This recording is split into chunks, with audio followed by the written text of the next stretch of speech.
Hello Omkar.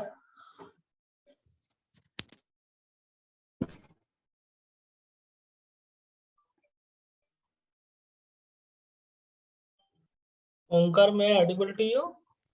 Omkar, Yes, sir. Good evening, sir. Good evening, good evening.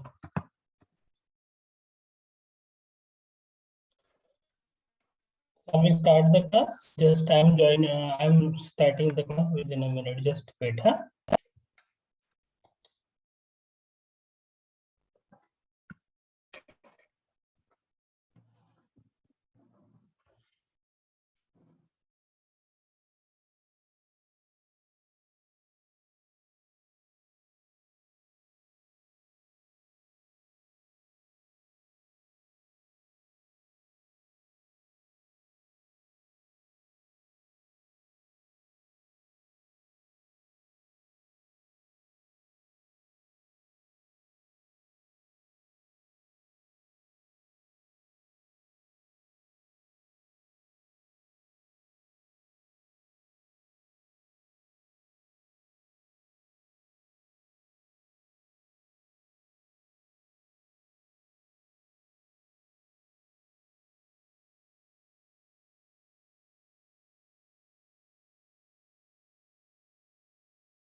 Shall we start, Omkar?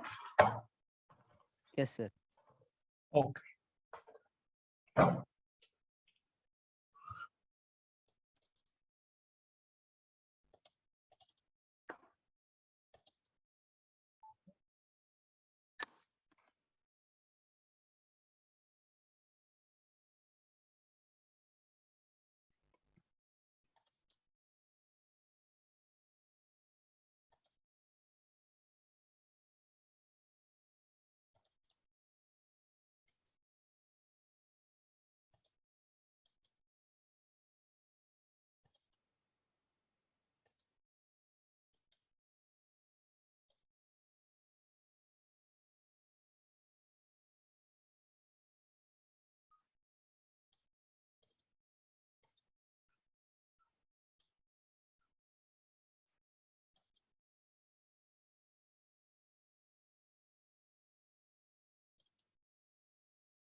Whether my screen is visible to you now, Omkar? Yes, sir. Visible. Yeah.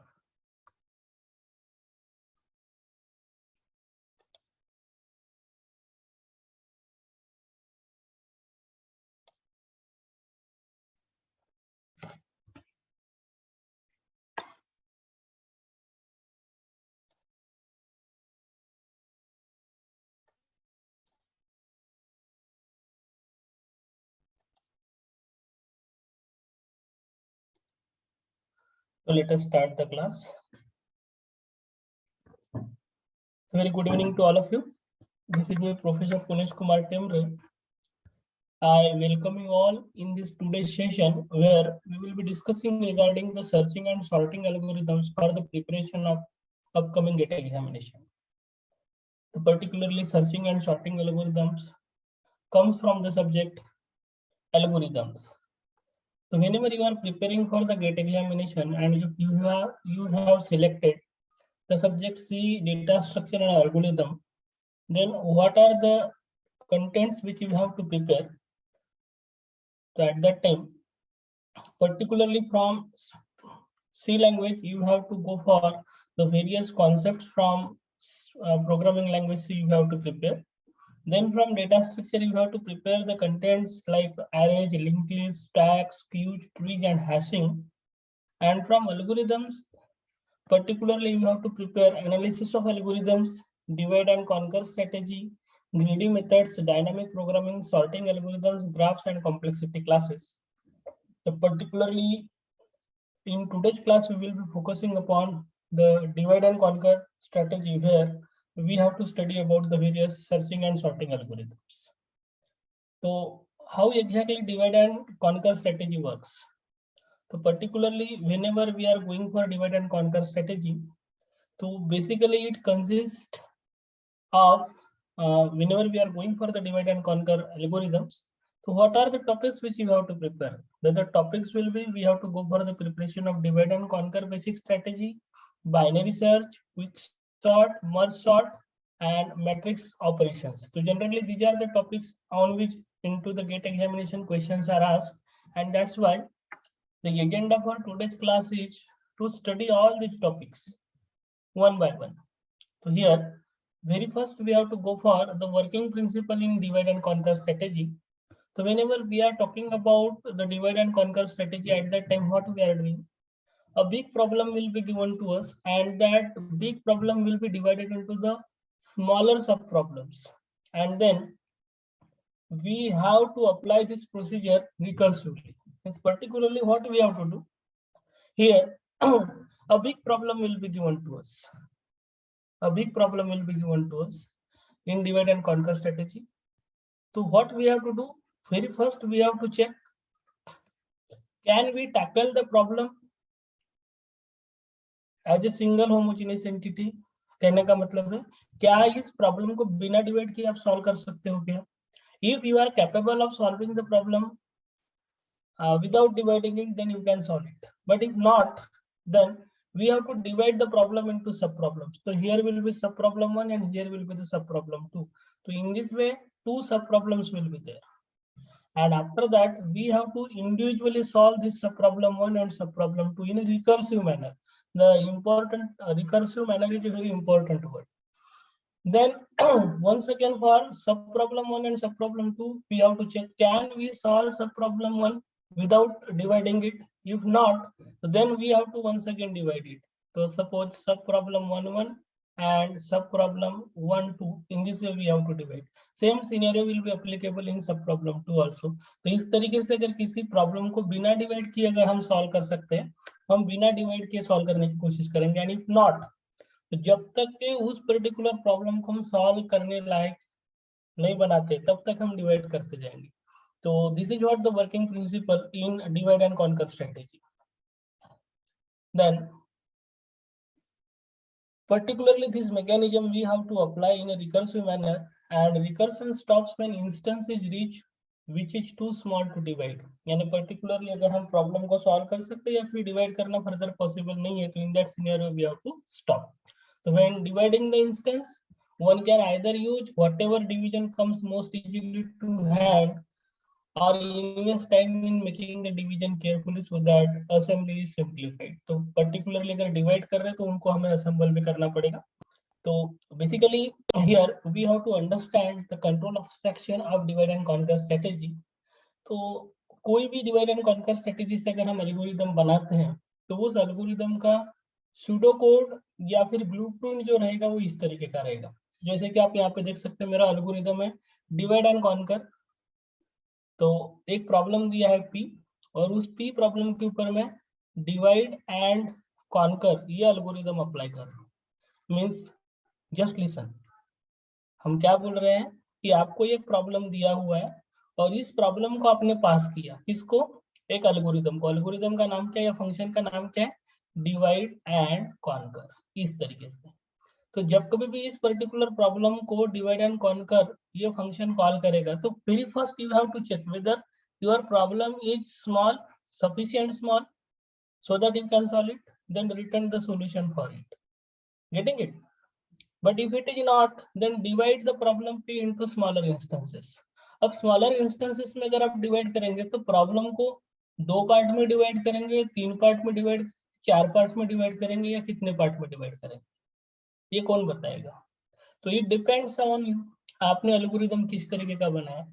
अगर हम binary search की बात करते हैं तो binary search में single problem को 2 सब प्रॉब्लम्स में डिवाइड करते हैं। जरूरी नहीं है कि आपको 2 सब प्रॉब्लम्स में डिवाइड करना है, आपने अपने हिसाब से एल्गोरिदम अगर बनाया तो you can divide the problem into 3 sub problems also. Getting it? तो here we have to divide the sub problems, और सब प्रॉब्लम जब बनाएंगे तो हमारा प्रॉब्लम पी जो है, ये प्रॉब्लम पी के सपोज 2 सब प्रॉब्लम बनाते हैं तो P1 एंड P2 इस तरीके से हम 2 सब प्रॉब्लम बनाएंगे। And after that what we have to do, once again we have to apply divide and conquer algorithm to sub problems। तो अभी पहले हमने क्या किया था, divide and conquer problem p के लिए अप्लाई किया था। सेम फंक्शन अभी हम divide and conquer recursively p1 के लिए भी अप्लाई करेंगे, p2 के लिए भी अप्लाई करेंगे। रिकर्सिव क्यों बोल रहा हूँ मैं, क्योंकि सेम फंक्शन को हम फिर से कॉल कर रहे हैं with different parameters. Are you getting it? Yes और no? Yes, sir. Yeah. And finally what we have to do, we have to combine these algorithms। Finally हम ये सारे algorithms को combine करेंगे। algorithms को combine करने से अच्छा उनके solution को combine करते हैं। तो किसी भी divide and conquer algorithm में अगर देखोगे तो basically आपको 3 phases दिखेंगे, phase 1, phase 2, phase 3। phase 1 में आप divide करते हैं, phase 2 में आप combine करते हैं, और phase 3 में आप conquer करते हैं। बट particularly मेरे discussion में मैंने combine और conquer को कंबाइन करके लिया हुआ है, एंड दैट्स व्हाई मैं 2 ही फेजेस बोलते जाऊंगा आगे चल कि phase 1 is a divide phase and phase 2 is a combine and conquer phase. Getting it? But कुछ कुछ किताबों में आपको ऐसा देखने मिलेगा कि आप divide and conquer strategy total 3 phases में वर्क करता है, and that is absolutely correct, divide phase, combine phase and conquer phase. Now whenever we have to go for the computation of complexity of divide and conquer algorithm, तो जब भी हम complexity calculate करेंगे तो complexity calculate करते वक्त अगर हमने प्रॉब्लम किया है, गिवन प्रॉब्लम को अगर 2 पार्ट में डिवाइड किया है, तो देन मेरा प्रॉब्लम इनिशियली 2 प्रॉब्लम में डिवाइड किया है, तो here will be the sub problem with input n/2 and here will be the another sub problem with input size n/2। Getting it? Onkar, मैं clearly audible to you or is there any distortion in sound? Yes, sir. बीच-बीच में होता है। Yeah, just I have to keep the router at a proper place. Just wait for 1 minute.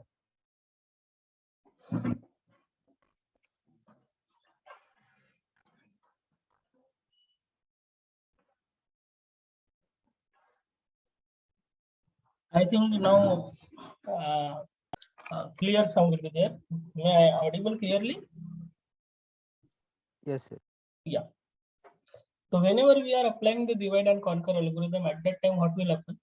कि अगर हमारा problem n size का है तो n साइज के प्रॉब्लम को हमने 2 सब प्रॉब्लम्स में डिवाइड किया, क्योंकि मेरा अजम्पशन है, मैंने यहाँ अज्यूम किया है, my assumption is that I am dividing the problem into 2 सब प्रॉब्लम्स। एक अगर प्रॉब्लम दिया है तो उसको 2 सब प्रॉब्लम्स में डिवाइड कर रहे हैं, इस तरह का मैंने अगर assumption लिया है। तो इनिशियली एक सिंगल प्रॉब्लम रहेगा which will be of input size n, लेकिन अगर हम इस प्रॉब्लम को सॉल्व नहीं कर सकते हैं तो इक्वली अगर हम इस प्रॉब्लम को डिवाइड कर रहे हैं तो 2 हाफ में डिवाइड करेंगे, इसलिए इनपुट साइज क्या हो जाएगा, tn/2 एंड tn/2, और ऐसे प्रॉब्लम्स कितने हो जाएंगे, 2। इसलिए अगर हम इस पर्टिकुलर रिकर्शन की कॉम्प्लेक्सिटी कैलकुलेट करते हैं तो complexity will be t of n will be equals to twice tn/2 plus f of n। आपको ये याद रखना। क्यों f of n क्यों और twice tn/2 क्यों? Because t of n will be equals to t of n/2 plus t of n/2 plus, अभी अगर आप प्रॉब्लम को डिवाइड कर रहे हो तो तब तक प्रॉब्लम को डिवाइड करते चलोगे ना जब तक के सिंगल साइज का इनपुट नहीं बन जाता।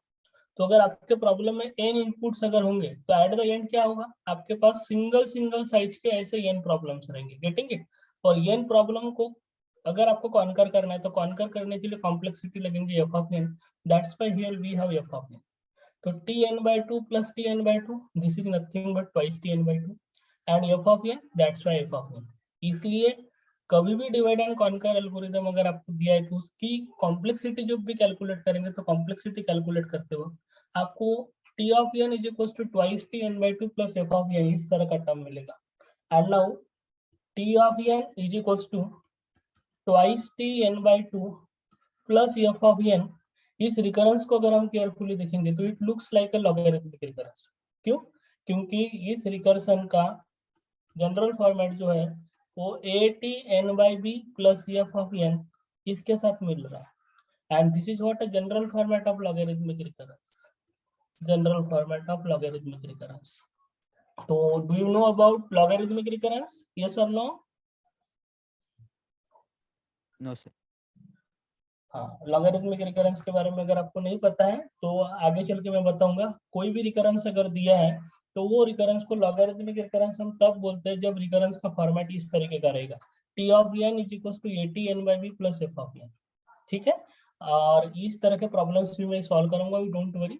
जस्ट आपने अभी फिलहाल इतना ध्यान में रखना है कि डिवाइड एंड कॉन्कर एल्गोरिथम हम जब भी यूज करेंगे तो at that time my recurrence will be always a logarithmic recurrence। और logarithmic recurrence सॉल्व करने के लिए हम मास्टर मेथड यूज करते हैं। Do you know about master method? हाँ या ना? No sir. ओके, तो डोंट वरी, मैं लॉगरिथमिक रिकरेंस क्या होता है ये भी आपको पढ़ाऊंगा और मास्टर मेथड क्या होता है ये भी बताऊंगा, because both the things are very important regarding the CAT examination। So in further classes we will study about both these things, or if possible in today's class we can take this topic।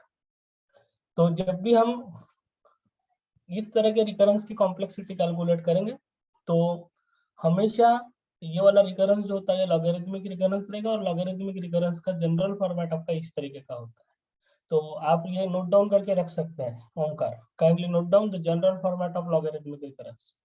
General format of logarithmic recurrence will be t of n is equals to atn/b plus f of n, where a will be always greater than equals to 1 and p should be definitely greater than 1।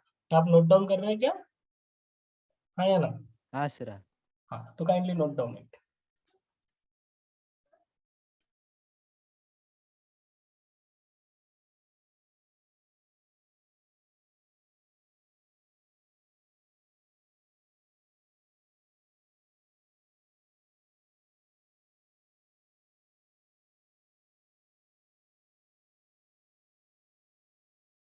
Done sir.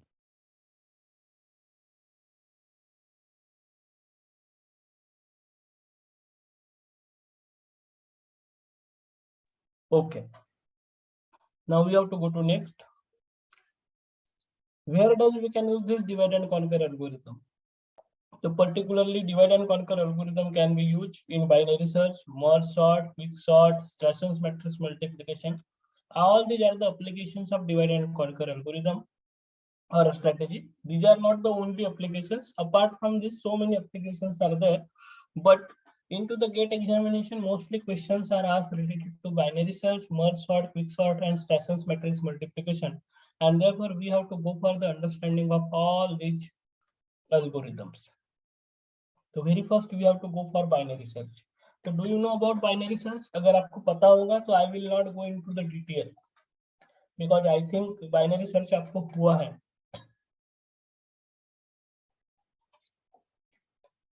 हाँ या ना? हाँ sir, थोड़ा थोड़ा पता। थोड़ा थोड़ा पता है, थोड़ा सा डिटेल देख लेते फिर, क्योंकि बाइनरी सर्च जो है इसकी कॉम्प्लेक्सिटी पे हमेशा गेट एग्जाम में सवाल आता है। तो कॉम्प्लेक्सिटी समझना है तो एल्गोरिथम समझना पड़ेगा, और एल्गोरिथम अगर समझना है तो फिर आपको कॉन्सेप्ट पता होना चाहिए। तो वेरी फर्स्ट अभी हम सर्चिंग की बात करेंगे। तो सर्चिंग का मतलब है कि आपको किसी पर्टिकुलर एलिमेंट को ढूंढना है या उसको ट्रैक करना है। तो if you want to go for implementation of searching, तो searching can be implemented in two way. First one is a linear search, and second one is a binary search. Second search को हम binary search बोलेंगे. थोड़ी देर में हम binary search के लिए जाने वाले, बट प्रायर टू दैट हम लीनियर सर्च के लिए जाएंगे. तो लीनियर सर्च में क्या होगा, जरा ध्यान दो. लीनियर सर्च में आपके पास में एरे दिया हुआ रहेगा. Suppose this is what one array is given to us. तो ये आपका एक एरे है, जितने भी एलिमेंट्स होंगे वो एरे एलिमेंट्स को हम एरे में रखेंगे. अब मैं अरे यूज करते हुए इंप्लीमेंट कर रहा हूँ, इसलिए अरे दिया हुआ रहेगा बोल रहा हूँ, बिकॉज मेरे पास काफी सारे एलिमेंट्स दिए रहेंगे. सपोज एलिमेंट्स है 4, then 6, then 2, then 11, then 9, then 8. In this way elements are given to. और ये अरे का इंडेक्सिंग कर लेता हूँ मैं. अरे का इंडेक्सिंग करते हो जनरली सी लैंग्वेज में 0 से इंडेक्सिंग करते हैं, मैं यहाँ पे 1 से इंडेक्सिंग कर रहा हूँ. This is 1, this is 2, this is 3, this is 4, this is 5, and this is 6. So in this way, total elements 6 are given to me. And now I want to search the element. I want to search the element. My element is equals to suppose 11. Element अगर 11 वाला element अगर search करना है तो what we have to do? In linear search we have to start with the अरे आपका जहाँ से start हो रहा है, तो start कहाँ से हो रहा है, यहाँ से. तो from here you have to start. तो फर्स्ट वाला अरे जहां से स्टार्ट हो रहा है, इसलिए आप क्या करेंगे, सबसे पहले चेक करेंगे ए ऑफ. सपोज ये अरे को ए अगर बोल रहा हूँ, तो ये of 1 is equal to element है क्या, ये of 1 is equal to element है क्या. और अगर है तो फिर आप उस अरे का इंडेक्स रिटर्न करोगे. तो अभी हम फर्स्ट लोकेशन पे हैं.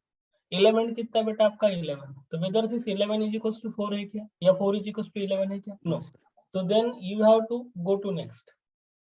गो टू नेक्स्ट जब हम करेंगे, इसलिए हम इसको ए ऑफ 1 जब अगर अगर बोल रहे थे, तो मैं जनरल लैंग्वेज में बोलूंगा कि every time we have to check a of i is equal to element और नॉट.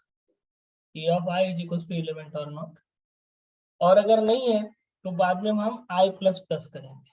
तो आई प्लस प्लस करेंगे, इसका मतलब क्या है, हम सिंपली यहाँ पे फॉर लूप लिख रहे हैं. For I is equal to 1 2, कब तक, जहां तक के कि मेरा अरे का साइज है. तो for I is equal to 1 2, suppose array का साइज n है, n नंबर ऑफ एलिमेंट अगर है, तो for I is equal to size of a. Check करना है if element is equal to A of i. तो मैं क्या करूंगा, रिटर्न. क्या रिटर्न करेंगे, रिटर्न आई. एल्स हम क्या करेंगे, आई प्लस प्लस. आई प्लस प्लस यानी ऑटोमेटिकली होने वाला है, क्योंकि हमने फॉर लूप लगा के रखा है. तो रिटर्न आई. और इतना करने के बावजूद भी अगर मुझे एलिमेंट नहीं मिला, तो फिर हम सीधा फॉर लूप के बाहर निकल जाएंगे. ये फॉर लूप तो मेरा यहाँ से यहाँ तक चलेगा. और अगर नहीं हो रहा है तो फिर हम यहाँ पे क्या करेंगे, return failure. Are you getting it, हाँ या ना. Yes, sir. तो हमने फर्स्ट वाले एलिमेंट से स्टार्ट किया, सेकंड पे गए, थर्ड पे गए, इस तरीके से चलते जाएंगे. वर्स्ट केस में क्या हो सकता है, हम पूरा अरे सर्च करेंगे लेकिन हमें एलिमेंट नहीं मिलेगा. यानी लास्ट वाले nth एलिमेंट तक गए फिर भी एलिमेंट नहीं मिला, तो in that situation we have to return the failure. Otherwise अगर एलिमेंट है तो आपको मिलेगा ही मिलेगा. तो जैसे यहाँ पे अगर मुझे एलिमेंट सर्च करना था, तो एलिमेंट कौन सी लोकेशन पे, फोर्थ लोकेशन पे. तो ये ऑफ 1 नहीं मैच हुआ, ये ऑफ 2 नहीं मैच हुआ, ये ऑफ 3 नहीं मैच हुआ, ये ऑफ 4 मैच हो गया. तो रिटर्न करेगा 4. तो फोर्थ लोकेशन पे वो मिला, ये रिटर्न करेगा. This is about the linear search. तो अगर लीनियर सर्च का लॉजिक अगर देखोगे तो आपका लीनियर सर्च का लॉजिक कुछ इस तरीके से रहेगा. यहाँ तक समझा. अब लीनियर सर्च की बेस्ट केस कॉम्प्लेक्सिटी हम देख लेते हैं. तो here we have to discuss about the complexity. मैं पहले डिस्कस कर रहा हूँ best case complexity. Best case का मतलब हम we are talking about the run time complexity. Best case मतलब पहली बार ढूंढा और पहली बार ही एलिमेंट मिल गया. मान के चलो कि अगर आपको 11 को सर्च करना था और 11 4 की जगह फर्स्ट लोकेशन में था, यहीं पे अगर 11 रहा रहता तो फर्स्ट मैच में आपको मिल गया होता. तो इस केस में कॉम्प्लेक्सिटी जो रहेगी वो भी O ऑफ 1. और वर्स्ट केस यानी पूरा ढूंढने के बाद में शायद एलिमेंट मिला या फिर नहीं मिला, तो आपको पूरा अरे सर्च करना पड़ेगा. तो पूरा अरे सर्च करने के लिए पूरे के पूरे लोकेशन सर्च करने पड़ेंगे, तो कॉम्प्लेक्सिटी रहेगी O of n. So you note down this particular algorithm for linear search and note down the complexity for linear search. And once we will get complete, please inform me.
Done, sir.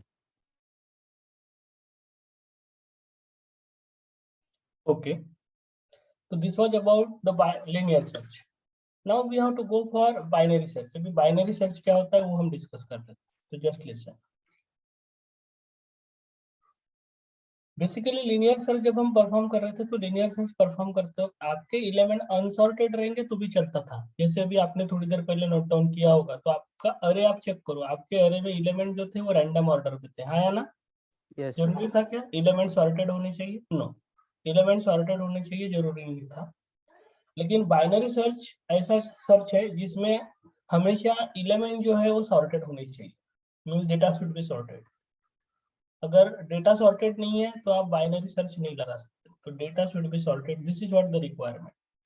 तो अभी अगर मेरे पास फिर से ये array अगर दिया है, मैं suppose I have given some element है suppose 1 then 5 then 6 then 9 then 10 then 14. तो देखिए आपके एरे में एलिमेंट सॉर्टेड है या नहीं?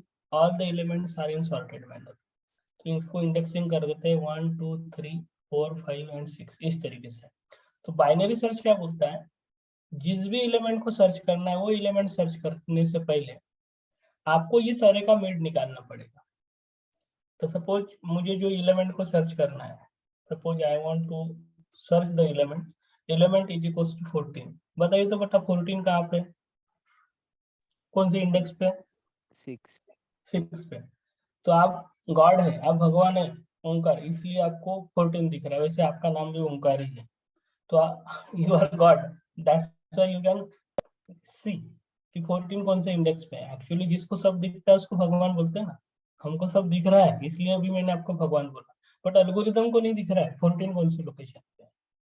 एल्गोरिदम ब्लाइंड है. तो दैट्स व्हाई हमें सर्च करना पड़ेगा. और सर्च करते वक्त क्या करते हैं, सबसे पहले बाइनरी सर्च में हम चेक करते हैं कि हमको जो एरे दिया हुआ है ये अरे सिंगल साइज का है या मल्टीपल साइज का है. सिंगल साइज का है या फिर मल्टीपल साइज का है. क्यों सर्च करते हैं? क्योंकि जब मल्टीपल साइज का अरे होगा तब हमें मीट फाइंड आउट करना होता है. सिंगल साइज की जरूरत, क्योंकि जरूरी नहीं है ना हमेशा आपको अरे ऐसा ही दिया हुआ रहेगा. एक आध केस ऐसे भी हो सकती है कि यहाँ पे 14 ढूंढने के लिए बोल दिया. तो अगर आप इस अरे को डिवाइड करने जाओगे तो क्या ये अरे डिवाइड होने वाला है क्या? सिंगल साइज के अरे को आप डिवाइड कर सकते हो क्या? नो. ये सर नो ओंकार. No, sir. तो पॉसिबिलिटी ये भी हो सकती है, पॉसिबिलिटी ये भी हो सकती है. And that's why by considering both the situation आपको एल्गोरिदम डिजाइन करना पड़ेगा कि हो सकता है मेरे अरे में सिंगल एलिमेंट हो सकता है मेरे अरे में मल्टीपल एलिमेंट हो. तो अगर सिंगल एलिमेंट अगर दिया है तो एट दैट टाइम सिंपली आपको a of i is equals to element है यानी इतना ही सर्च चेक करना है. और अगर है यानी ट्रू अगर आ रहा है तो आपको सक्सेस रिटर्न करना है, अदरवाइज आपको फेल्योर रिटर्न करना है. This is the first case. और ऐसा अगर नहीं है तो फिर एक्चुअल बाइनरी सर्च एल्गोरिदम अभी स्टार्ट हो जाए. तो बाइनरी सर्च में हम करते क्या है, बाइनरी सर्च में आपको सबसे पहले मिड फाइंड आउट करना पड़ेगा.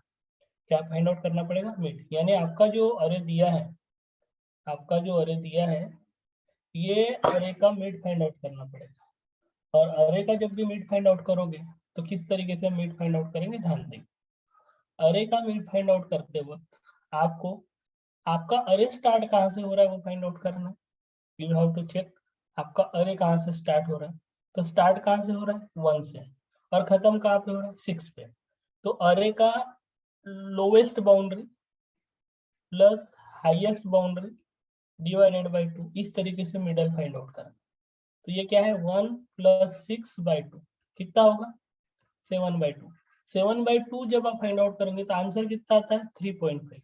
तो 3.5 का इंटीजर वैल्यू आपको लेना है. तो 3.5 का इंटीजर वैल्यू क्या आएगा बेटा? 3. 3. तो आपका 3 जो रहेगा that will be the middle element. 3 पे जो है वो मिडल एलिमेंट, यानी 6 जो हो गया ये होगा मिड. यहाँ तक समझा? तो अभी Yes, sir. मिडल एलिमेंट आप फाइंड आउट करेंगे और आप चेक करोगे क्या मिडल एलिमेंट आपका एलिमेंट है क्या. तो एलिमेंट क्या है? 14. और मिडल एलिमेंट क्या है? 6. मैच हो रहा है क्या? No, sir. No, it is not matching. और जब ये मैच नहीं होता है, तो in that situation what we have to do, थोड़ा ध्यान देंगे। अगर वो मैच नहीं हुआ तो फिर हमें अरे के जो मिड हमने फाइंड आउट किया था, वो मिड कितना था हमारा 6, और हमारा जो एलिमेंट था, ये एलिमेंट कौन सा था 14। तो मुझे बताइए, ये मेरा अरे है, कि ये अरे के मिडल एलिमेंट में 6 मिला, तो ये 14 ये अरे के लेफ्ट, मिडल के लेफ्ट में होना चाहिए, राइट में होना चाहिए। राइट। इसलिए अभी हम इधर सर्च करेंगे, इधर छोड़ देंगे। Are you getting it? इस तरीके से ये वर्क यस करता सर। है। तो आगे चल के मैं आपको समझाता हूँ ये किस तरीके से वर्क करेगा। तो बाइनरी सर्च में हम स्टार्ट करेंगे। तो binary search is one of the fastest searching algorithm. जो चीजें काम की हो मैं आपको नोट डाउन करने को लूंगा, don't worry. It is used for finding the location of an element in a linear array, and it works on the principle of divide and conquer technique. The binary search algorithm can be applied on sorted array. तो इस चीज को हमने focus किया था कि binary search sorted अरे पे आप अप्लाई कर सकते हैं। Getting it? So the element must be arrange in either ascending order या फिर डिसेंडिंग ऑर्डर में रहेगा तो भी चलेगा, लेकिन डेटा आपका सॉर्टेड होना चाहिए। तो बाइनरी सर्च अगर आपको अगर अनसॉर्टेड अरे पे अगर लगाना है तो आप अप्लाई नहीं कर सकते, और फिर भी अगर आप लगाना चाहते हो तो पहले आपको डेटा को सॉर्ट करना पड़ेगा सॉर्टिंग एल्गोरिदम लगा के, बाद में आप बाइनरी सर्च अप्लाई कर सकते हैं। This is the thing. अब working principle of binary search algorithm, तो बाइनरी सर्च एल्गोरिदम का वर्किंग प्रिंसिपल है कि binary search algorithm searches an element by comparing with the middle most element. Mid वाले element के साथ हम चेक करते हैं, और मिड वाले एलिमेंट के साथ सर्च करने के बाद ये हो सकता है कि 3 पॉसिबिलिटी हो सकती है। जिस एलिमेंट को आप सर्च कर रहे हैं वो मिडल वाले के साथ मैच हो गया, और मिडल वाले के साथ अगर मैच हो गया यानी मिडल पे ही आपको एलिमेंट मिल गया, तो उसका आप इंडेक्स रिटर्न करो। जरा देखो, ये मेरा अरे है, ये अरे का ये मिडल है, और मैं जिस एलिमेंट को सर्च करना चाहता हूँ वो सपोज एक्स है। ये एक्स अगर मिड के साथ में ही मैच हो गया तो मुझे एलिमेंट कहाँ पे मिलेगा? मिड पे मिल गया। This is what the case one. Getting it? Yes और no? Yes sir. Yes. This is the case one. फिर सेकंड है केस टू। केस टू बोलता है कि जिस एलिमेंट को हम सर्च करना चाहते हैं, the element which is to be search found to be greater than the middle most element.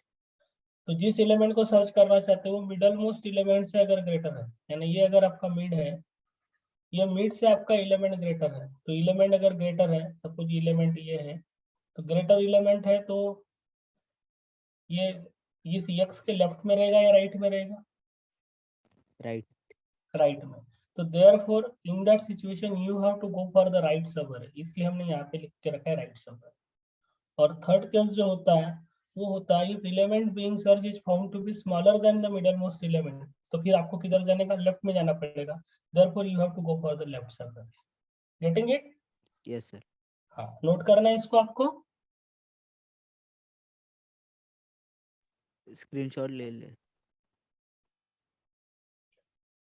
Note down, note कर लो, just you note it. Okay sir. या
done sir.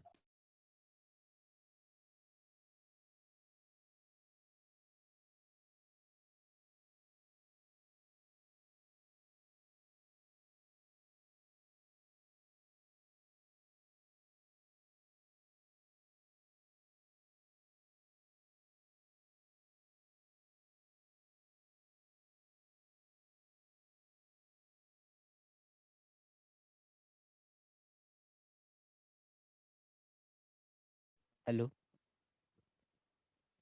Yes, now audible? Yes sir yes. Yeah. Basically, I forgot to unmute myself. So now we have to go for the algorithm for binary search. So here we have a binary search, and in this particular, we have 4 parameters. First parameter is array. Then I is the lowest index of that particular array. L is the highest index, and X is the element which we want to search. तो देखिए, suppose अगर मेरा array इस तरीके से है, array का नाम है A और element मेरे इस तरीके से है, suppose 4, 9, 13, 17, 21, and indexings are like 1, 2, 3, 4, 5. And suppose I want to search the element X is equals to 17. तो इसके लिए फंक्शन कॉल अगर हम परफॉर्म करेंगे तो फंक्शन कॉल क्या होगा? Function call will be binary search. Array का नाम क्या है बेटा? ए, दैट्स व्हाई ये. देन लोवेस्ट इंडेक्स क्या है? लोवेस्ट इंडेक्स को हम बोलते हैं I. Lowest index is I, so this is I, and this is the highest index, that is L. So I is 1, L is 5, and the element which we want to search X is equals to 17, therefore it will be 17. So this will be the function call. तो आपको पता चल गया ये क्या है, I क्या है, L क्या है और X क्या है? Yes or no? Yes. Okay. तो in this way we have to apply the binary search. और जब भी बाइनरी सर्च हम अप्लाई कर रहे हैं तो बाइनरी सर्च अप्लाई करते वक्त हमें बोला था थोड़ी देर पहले कि particularly there will be 2 cases, single element और multiple element, and that's why very first we have to check if L is equals to I. L is equals to I कब होगा? L is equals to I कब होगा? L is equals to I कब होगा, ये अगर आपको check करना है तो अगर आपके अरे में सिंगल एलिमेंट अगर है, सिंगल एलिमेंट सपोज 4 है, तो ये अरे का स्टार्ट कहाँ से हो रहा है बेटा? 1 से, और खत्म कहाँ पे हो रहा है? 1 से. 1। तो I क्या होगा? 1, और L क्या होगा? 1. तो I is equals to L, इसका मतलब क्या है? Single element. That's why if in my array single element will be there, then L will be equals to I, और L will be equals to I, तो मुझे क्या check करना पड़ेगा? सिंपली जिस एलिमेंट को सर्च करना चाहता हूँ वो X है, X is equals to A of I है, यानी यही चेक करना पड़ेगा. Yes or no? हाँ या यस ना? सर। तो here I have to check if X is equals to A of I, then return I, और अगर नहीं है तो क्या रिटर्न करेंगे हम? Failure. else return 0. 0 means failure. This is the first case when single element will be there. अब इसके बाद में अगर मल्टीपल एलिमेंट्स होंगे तब, मल्टीपल एलिमेंट्स यानी एल्स वाला पोर्शन आएगा, तो यल नॉट इक्वल्स टू आई लिखना पड़ेगा या एल्स लिख देंगे तो काम हो जाएगा? ये हमने इफ लिखा है, if L is equals to I, तो L not equals to I के लिए डायरेक्टली एल्स लिख दिया तो काम हो जाएगा कि नहीं होगा? होगा sir. Yes. So that's why here I am having else. Else means more than one element. More than one element होंगे तो सबसे पहले क्या फाइंड आउट करना पड़ेगा? आपको मिडल एलिमेंट फाइंड आउट करना पड़ेगा, और मिडल फाइंड आउट करने का फॉर्मूला क्या? Starting index last index divided by 2. 2।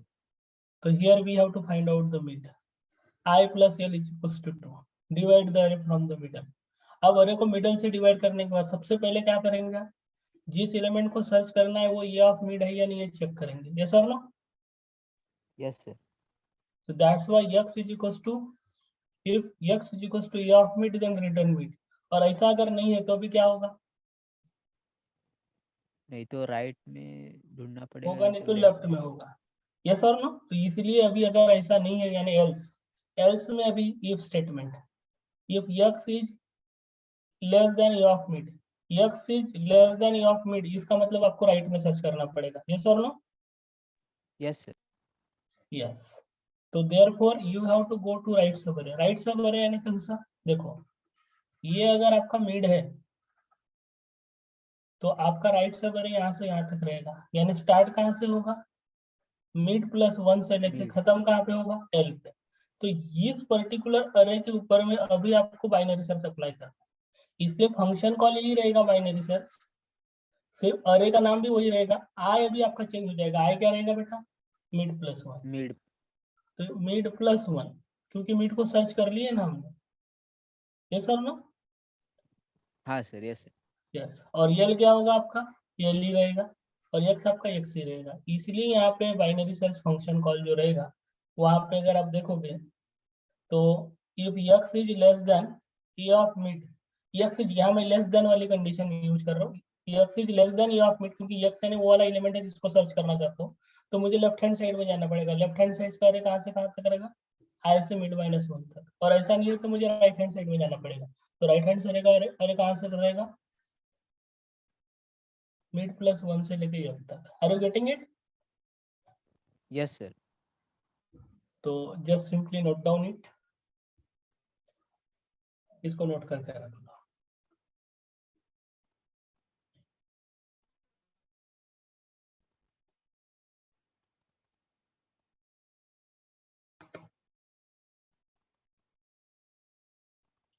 पढ़ाई समझ में आ रहा है ना, yes sir. Okay.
Done sir. Okay,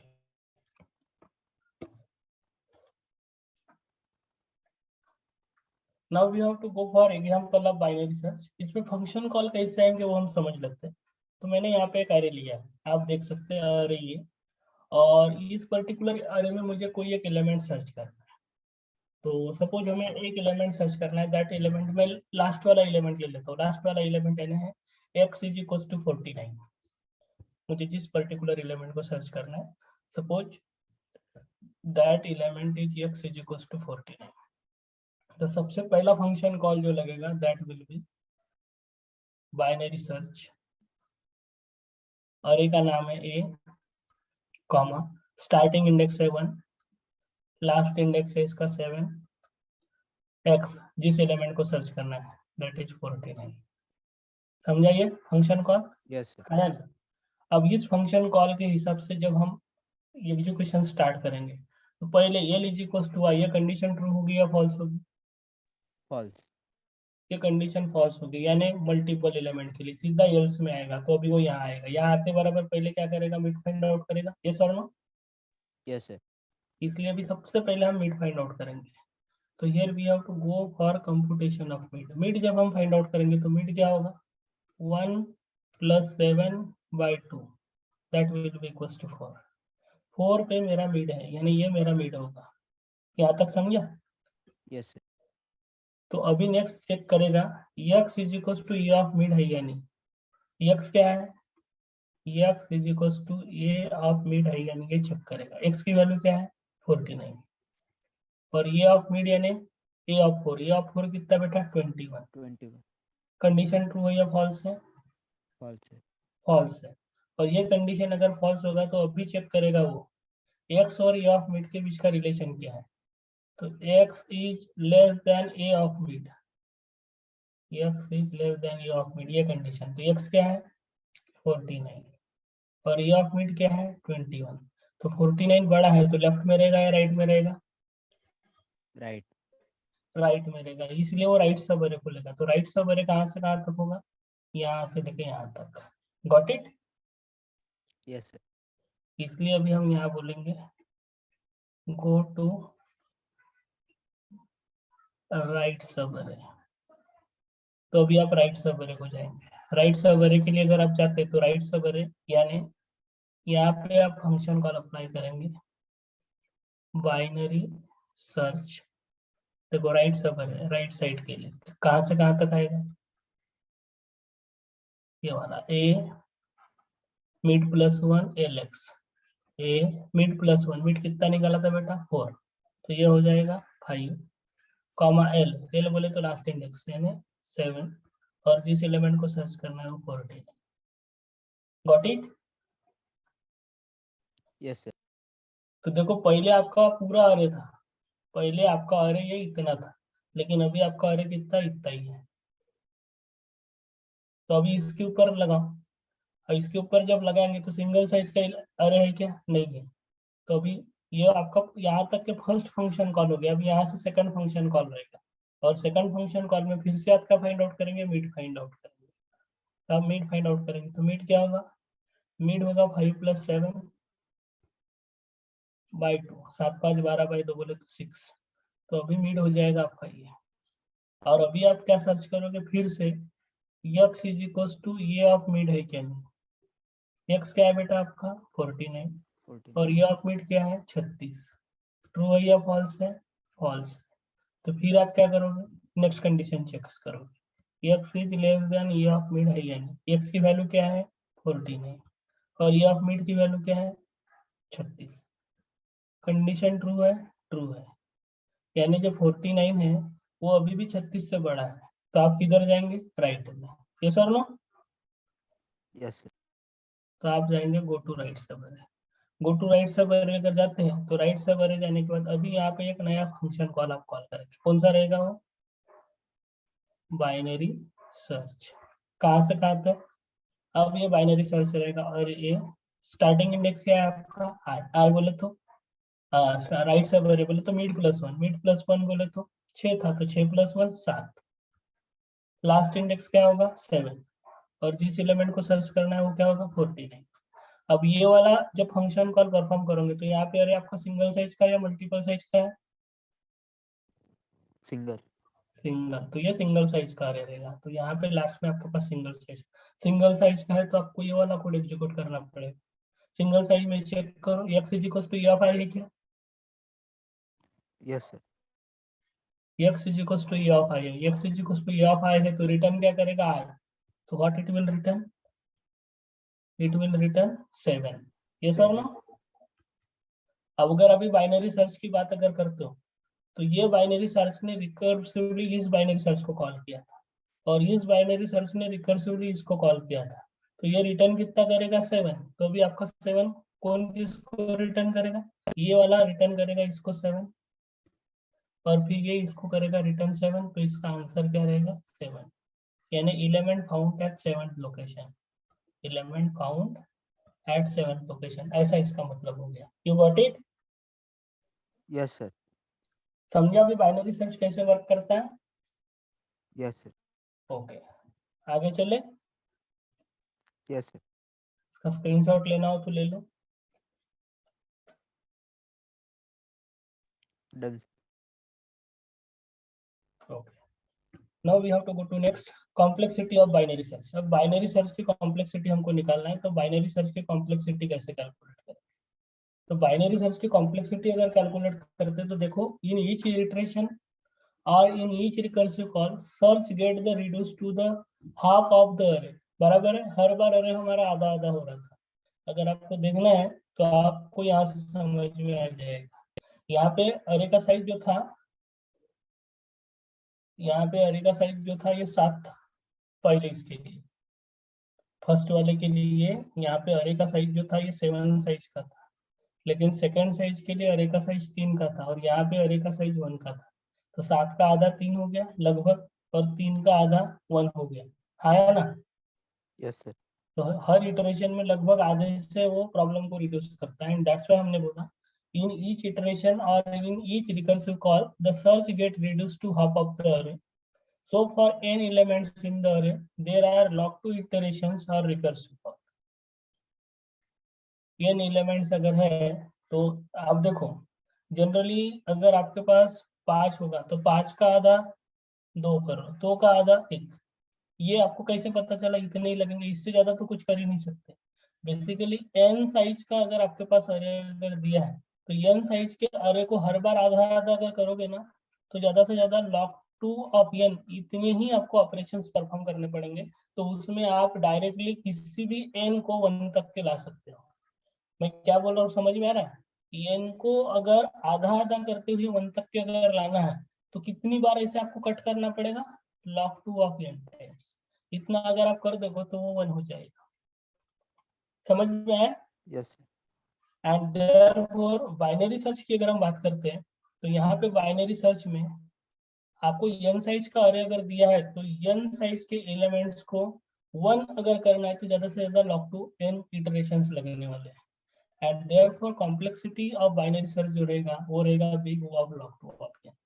तो आप ये वाली चीज को नोट डाउन करके रखो, complexity of binary search is big O of Sir, ये log2 ऑफ। बेस्ट केस वाले है ना?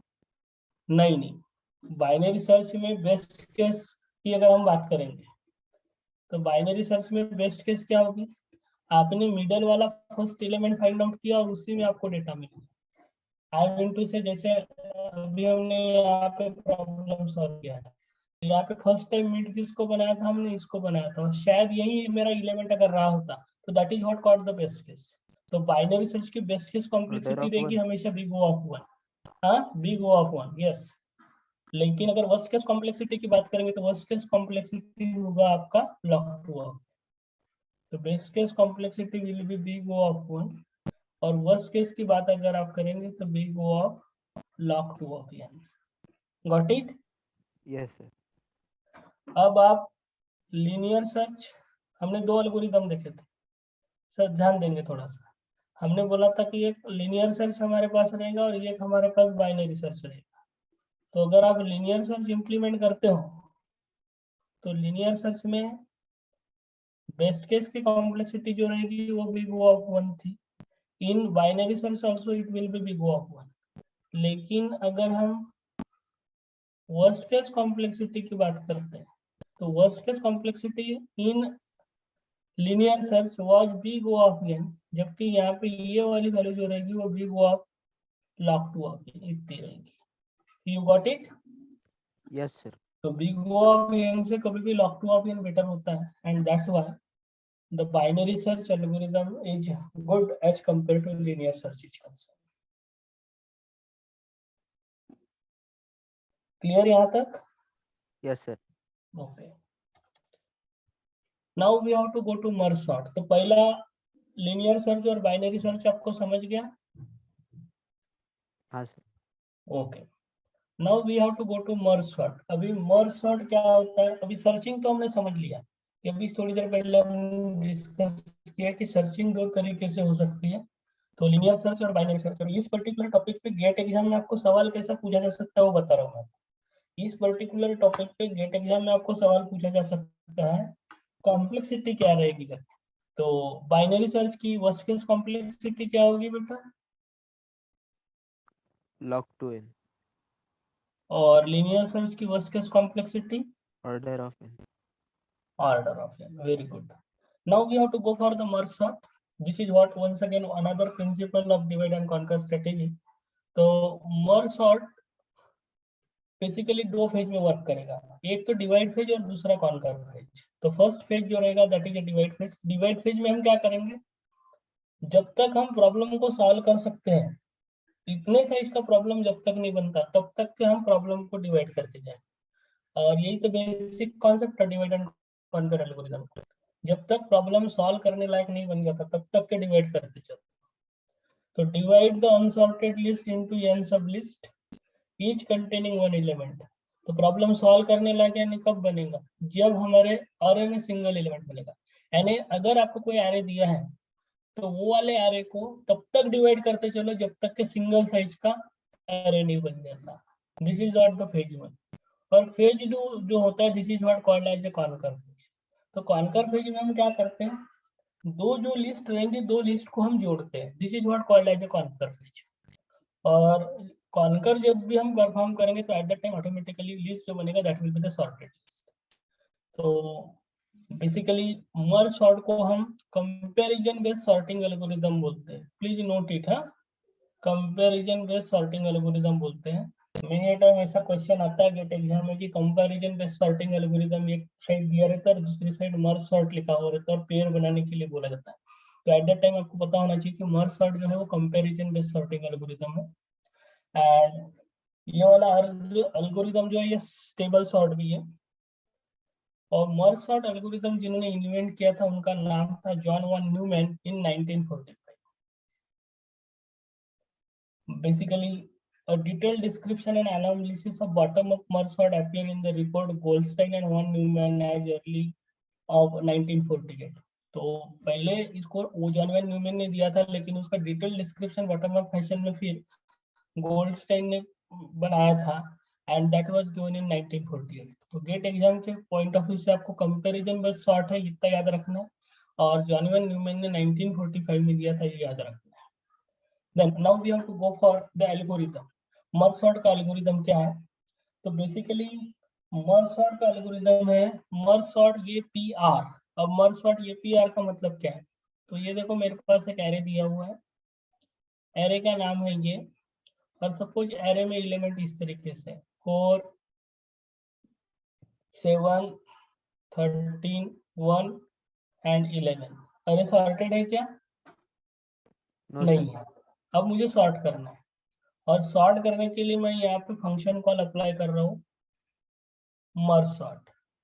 तो गिवन एरे ए, अब ये एरे स्टार्ट कहाँ से होता है, that indexing is called HP. तो एरे का स्टार्टिंग इंडेक्स है यहाँ पे, अगर इंडेक्सिंग की बात करेंगे तो starting index is P and last index is 5। Therefore P का मतलब है स्टार्टिंग इंडेक्स, आर का मतलब है लास्ट इंडेक्स। तो गिवन अरे पी की वैल्यू क्या होगी 1 और आर की वैल्यू क्या होगी 5, इसलिए इसके लिए फंक्शन कॉल अगर हम अप्लाई करेंगे तो फंक्शन कॉल होगा मर्ज सॉर्ट ये 1 5। You got it? Yes, sir. Okay. Then merge sort में सबसे पहले हम चेक करते हैं क्या हमारा अरे सिंगल एलिमेंट का है या मल्टीपल एलिमेंट का है। तो सिंगल एलिमेंट का है या मल्टीपल एलिमेंट का है, इसकी P less than R. Actually P is equal to R जब होगा इसका मतलब क्या होगा, सिंगल साइज। लेकिन P is not equal to R, बड़ा ही रहेगा। तो मैं पी लेस देन आर ये कंडीशन अगर p less than r, then I will come to know that multiple elements are there. Yes or no? This is what a conditions for Yes, sir. multiple element। तो ये multiple element वाली condition है। तो here ये P less than R, यानी मेरे अरे में मल्टीपल एलिमेंट अगर है, then I have to divide the array from middle. Exactly middle से हम डिवाइड करते हैं, और एग्जैक्टली मिडल से डिवाइड करते हैं उस वैल्यू को बोलते हैं हम क्यू। क्यू यानी मिडल, वहां हमने मिडल बोला था, यहाँ हम क्यू बोलेंगे। कैसे फाइंड आउट करेंगे? P plus R by two, middle से फाइंड आउट किया, और मिडल से अरे डिवाइड करने के बाद अभी अरे के दो पार्ट बना लेंगे। सपोज ये अगर अरे है, तो इस अरे का मिडल कौन सा होगा बेटा? 1 प्लस 5/2 यानी 6/2, दैट इज 3। तो 1 2 3 this will be the first part, और फिर आगे का पार्ट रहेगा यहाँ से लेके यहाँ तक। तो ए पी क्यू यानी ये पी टू क्यू, क्योंकि ये मेरा क्यू है, तो P to Q will be the first part. उसके ऊपर हमने एक बार मर्ज सॉर्ट कॉल किया, और क्यू से लेके आ गया यानी क्यू प्लस 1 टू आर, इसलिए क्यू प्लस 1 टू आर हम फिर से मर्ज सॉर्ट कॉल करेंगे। This is what called as a second merge sort. And last में हम क्या करते हैं, जो कॉन्कर करते जाते हैं, तो कॉन्कर करते वक्त हम मर्ज प्रोसीजर यूज करके वो दोनों लिस्ट को सॉर्ट करते हैं, and that is what done by the merge procedure. This is the pseudo code for merge sort. तो आप पहले ये सूडो कोड नोट डाउन करके रख दो बेटा, note down the pseudo code, this is important.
Done, sir. Okay,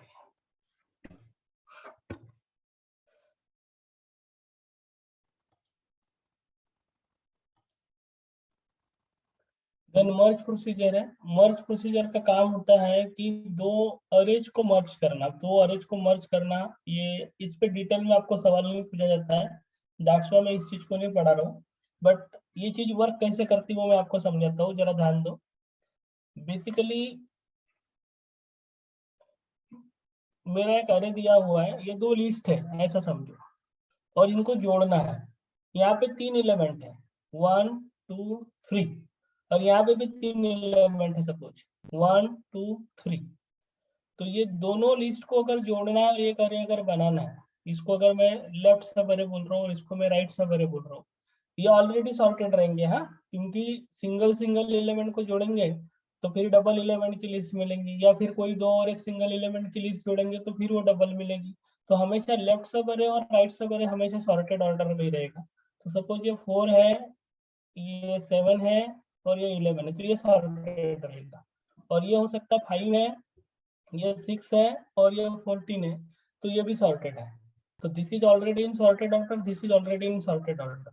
तो अगर ये दोनों को जोड़ेंगे तो कितने एलिमेंट का लिस्ट बनेगा? यहाँ के 3 और वहां के 3, टोटल 6। यस और नो? अरे Yes, है sir. ना? तो 1 2 3 4 5 6। तो बेसिकली ये क्या करता है, जरा ध्यान दो। ये वाला पूरा सूडो कोड हम नहीं समझते, क्योंकि समझने जाएंगे तो हमको टाइम लगेगा, and that is not important regarding the GATE examination point of view. That's why instead of that we will focus upon the things जो कि हमारे लिए important रहेंगे। तो यहाँ पे जनरली हम क्या करते हैं, सबसे पहले ये 4 और ये 5 दोनों को कंपेयर करेंगे, कौन स्मॉल है बेटा? इसको हम आई पॉइंटर बोलते हैं और इसको हम जे पॉइंटर बोलते हैं। तो ये ऑफ आई को कंपेयर करेंगे हम, एल ऑफ आई को कंपेयर करेंगे आर ऑफ जे के साथ। तो दोनों में से स्मॉल कौन है? I. आई। तो आई को हम यहाँ पे कॉपी कर देते हैं और ये वाले पॉइंटर को आगे बढ़ाते हैं यहाँ पे। ये वाला पॉइंटर यहीं पे रहेगा और ये वाला पॉइंटर भी एक से आगे बढ़ेगा। अब बताइए 7 और 5 दोनों में स्मॉल कौन है? 5. तो 5 will get copy here and then this pointer will be incremented and this also will be incremented. अब यहाँ पॉइंटर है 7 पे, यहाँ पॉइंटर है 6 में से, दोनों में से स्मॉल कौन है? 6। तो 6 will get copied here and this pointer will be incremented, also this will be incremented. अब 7 और 14 दोनों में से स्मॉल कौन है? 7, इसलिए 7 will get copied here and this pointer will be incremented. अब 11 और 14 इनमें से स्मॉल कौन है? 11. Therefore 11 will be copied here and this particular pointer will be incremented over. लेकिन यहाँ पे क्या रहेगा फिर?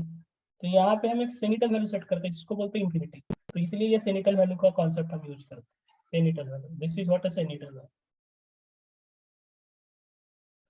This is what set. Left side का जो अरे है उसका साइज n1 n3 साइज का था +1, यानी L ऑफ 4 को हमेशा हम इंफिनिटी करके सेट करते हैं। That's why I have taken infinity. यहाँ पे भी इंफिनिटी रहेगा, यहाँ पे भी इंफिनिटी रहेगा।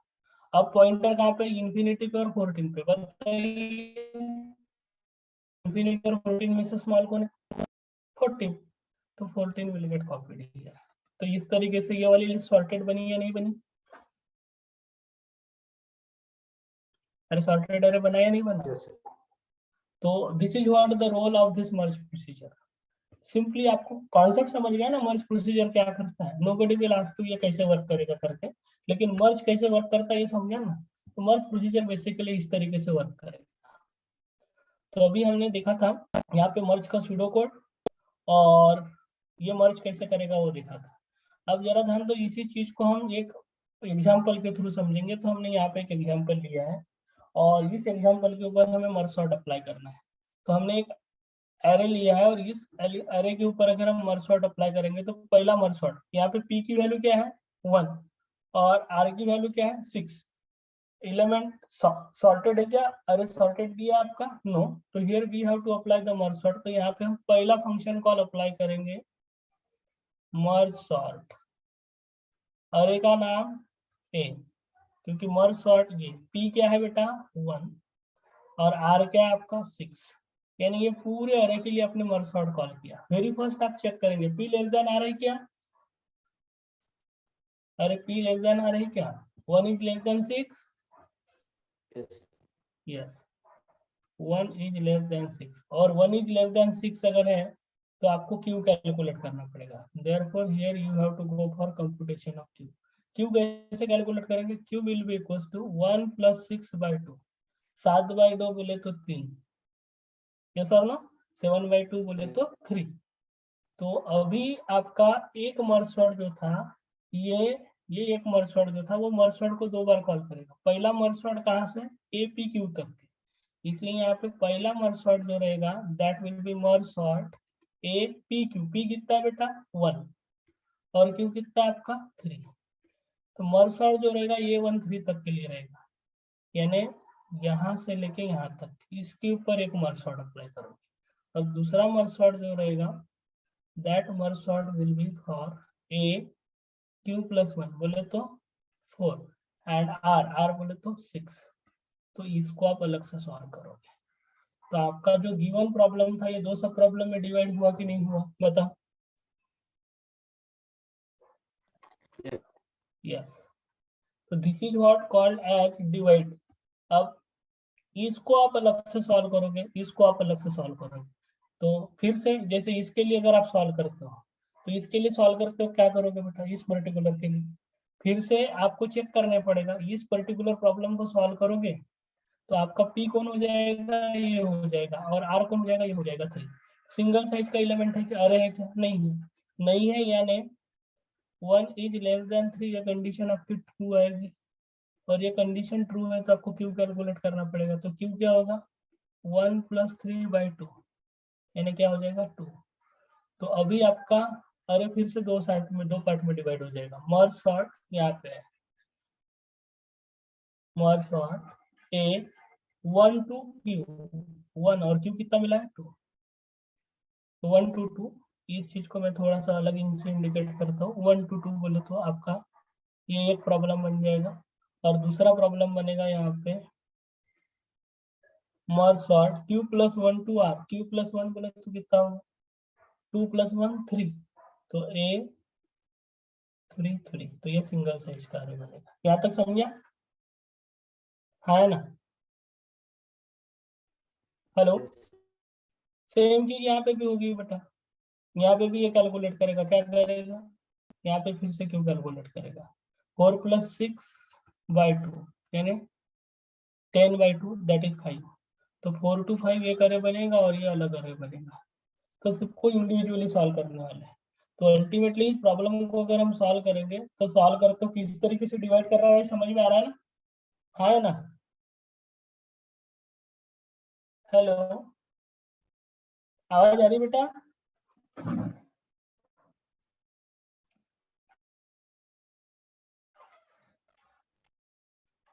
उनका मैं ऑडिबल टू यू? हेलो, आवाज आ रही क्या? Omkar, Omkar.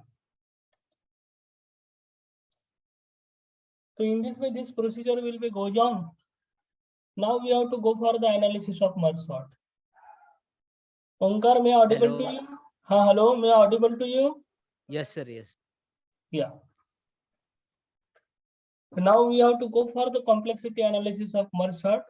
Complexity analysis of merge sort में देखिए, here the merge sort works correctly if number of elements are even and the recurrence relation for merge sort is given as theta of 1 is equals to 1 if n is equals to 1 and otherwise it will be 2 twice t n by 2 plus theta of n। तो जरा ध्यान दो यहाँ पे actually हम कर क्या रहे हैं, थोड़ा ध्यान देंगे बेटा। इधर देखिए, फर्स्ट टाइम जो हमारा प्रॉब्लम था, आवाज आ रही है बेटा ओमकार मेरी? हाँ या ना? yes sir, या तो फर्स्ट टाइम जो प्रॉब्लम दिया था, टोटल नंबर ऑफ एलिमेंट्स कितने थे 6, लेकिन ये 6 साइज का जो एरे था इसको हमने दो पार्ट में डिवाइड किए थे, एक इधर और एक इधर, तो सिर्फ 3 साइज के आपके दो एरे बने थे। हाँ है ना? हाँ है ना? yes sir, आगे जब हम सॉल्व करेंगे तो ये दो साइज का एक एरे बनेगा और ये सिंगल साइज का एक एरे बनेगा, और आगे और सॉल्व करेंगे तो ये सिंगल साइज का एरे बनेगा, ये सिंगल साइज का एरे बनेगा। Similarly here 2 size array and 1 size array, here 1 and 1। तो एट द एंड अगर आप देखते हो लिप लेवल पे, तो लिप लेवल में कितने प्रॉब्लम्स है आपके पास, 1 2 3 4 5 और 6, और 6 के 6 प्रॉब्लम कितने साइज के, सिंगल साइज के। Are you getting it? yes sir, तो 6 प्रॉब्लम्स अगर है तो उनको कॉन्कर करने के लिए कॉम्प्लेक्सिटी कितनी लगेगी, थीटा ऑफ n। लेकिन हर बार जब आप डिवाइड कर रहे थे, n साइज का प्रॉब्लम अगर था तो यहाँ पे n/2 साइज का एक प्रॉब्लम बना, यहाँ पे n/2 साइज का प्रॉब्लम बना। इसलिए मैं बोल सकता हूँ कि t ऑफ n साइज का प्रॉब्लम अगर दिया है तो t ऑफ n/2 साइज का एक प्रॉब्लम रहेगा और t ऑफ n/2 साइज का एक प्रॉब्लम रहेगा, और सबको कॉन्कर करने के लिए थीटा ऑफ n इतनी कॉम्प्लेक्सिटी लगने वाली है। And that's why whenever we are going for complexity analysis of merge sort, so here we have given that if our array contain more than one element अगर रहेंगे तो then t of n is given by twice t n by 2 plus theta of n if n is greater than 1, यानी more than one element है तो। लेकिन अगर single element है तो वो एक ही बार में सॉल्व हो जाएगा, तो थीटा ऑफ 1 में आपका प्रॉब्लम सॉल्व हो जाएगा। तो this is what the recursive relation for the merge sort. Do you got it? हाँ या ना? हेलो, हेलो ओमकार, मैं ऑडिबल टू यू? आवाज आ रही बेटा? yes sir, यस और यस और नो? yes sir, अरे यार, हाँ, तो आप रिस्पॉन्ड नहीं कर रहे मुझे, काइंडली रिस्पॉन्ड। आवाज बराबर सुनाई दे रही क्या आपको? yes sir, yes, हाँ, आवाज बराबर सुनाई दे रही तो भी ध्यान दो। मुझे बताइए आपको रिकर्सिव रिलेशन समझ में आया क्या मर्ज सॉर्ट का? Do you got it? Yes sir. क्या है रिकर्सिव रिलेशन मर्ज सॉर्ट का?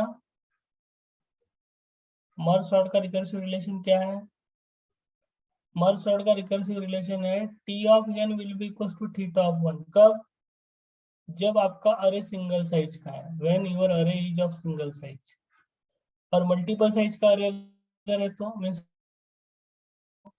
मल्टीपल एलिमेंट्स अगर आप है, मल्टीपल एलिमेंट है, then T of N will be equal to plus T of N by two plus theta of N. Hello? Yes sir. तो सबसे पहले आप इतना नोट डाउन करो, ये दिस इज इम्पोर्टेंट। और ये नोट डाउन होने के बाद मुझे बताओ आप कर रहे हो आप नोट डाउन? हाँ सर। हाँ, क्योंकि आगे चल के इस रिकरेंस को मुझे मास्टर थ्योरम से सॉल्व करना है, तो मैं आपको मास्टर थ्योरम पढ़ाने वाला हूँ। मास्टर थ्योरम क्या होता है, please note down it.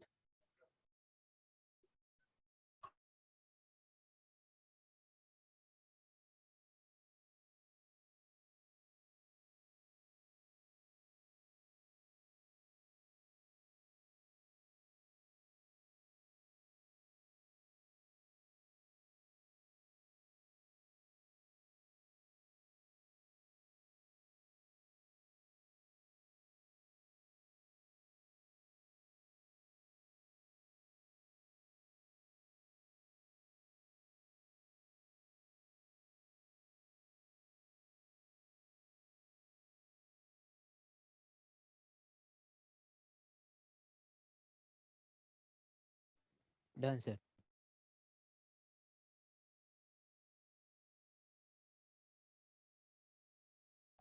Okay, now we have to solve this recurrence by master theorem. तो जरा ध्यान देंगे बेटा, अभी मास्टर थ्योरम क्या होता है थोड़ा ध्यान भी दो, और उस हिसाब से आप मास्टर थ्योरम क्या होता है ये समझो। ओके, तो मास्टर थ्योरम क्या होता है that we have to understand here. तो वेरी फर्स्ट, मास्टर थ्योरम से अगर इस रिकरेंस को सॉल्व करें, now solving the recurrence equation 1 by master theorem. तो जरा ध्यान देंगे, मास्टर थ्योरम से रिकरेंस अगर सॉल्व करना है तो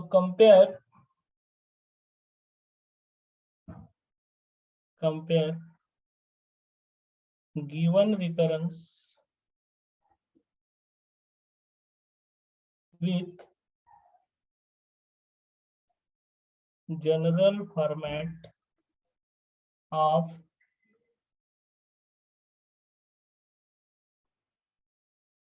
logarithmic recurrence. Compare given recurrence with general format of logarithmic recurrence. अब logarithmic recurrence का जनरल फॉर्मेट क्या होता है? तो logarithmic recurrence का जनरल फॉर्मेट होता है t of n is equals to at n by b plus f of n। इसमें आपका a जो है ये एक या एक से बड़ा हो सकता है, लेकिन b जो है ये डेफिनेटली ग्रेटर देन 1 होना चाहिए। तो गिवन रिकरेंस को लिखेंगे, इक्वेशन 1 में जो रिकरेंस दिया है लिखो इसको, क्या होगा T of N is equals to twice T N by two plus theta of N. F of N लिखने की जगह हम उसको थीटा ऑफ एन लिखेंगे। तो here I am having theta of N, here I am having theta of N. तो अभी जरा ध्यान दो, यहाँ पे दोनों रिकरेंस को कंपेयर करो, इसको और इसको। मुझे बताओ ए का वैल्यू क्या है? 2। ए का वैल्यू 2 है, बी का वैल्यू क्या है? 2। 2। लॉगरिथमिक रिकरेंस ये तब हो सकता है जब ये की वैल्यू एक या एक से बड़ी होनी चाहिए, है क्या? है। और बी की वैल्यू डेफिनेटली ग्रेटर देन 1 होनी चाहिए, है क्या? है। यस। Yes sir. तो therefore given recurrence is logarithmic recurrence. Given recurrence is logarithmic recurrence, therefore solve it by master theorem, THEOREM, solve by master theorem. अब इतना नोट डाउन करो, फिर आगे की चीजें मैं समझाता हूँ क्या है। अभी जो मैंने लिखा है उसको नोट डाउन करो। Okay sir.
Done sir. Okay,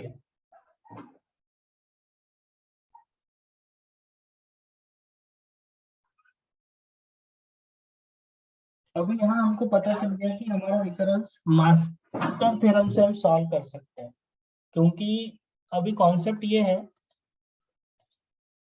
कि रिकरेंसेस जो होते हैं वो अलग अलग टाइप के होते हैं, क्योंकि यहाँ हमें मास्टर थ्योरम भी समझना पड़ेगा। तो जब भी हम रिकरेंसेस सॉल्व करते हैं तो रिकरेंसेस होमोजेनियस रिकरेंस हो सकता है, रिकरेंस इनहोमोजेनियस रिकरेंस हो सकता है, या रिकरेंस लॉगरिथमिक रिकरेंस हो सकता है। जनरली तीन तरह के रिकरेंस होते हैं, homogeneous, inhomogeneous and logarithmic.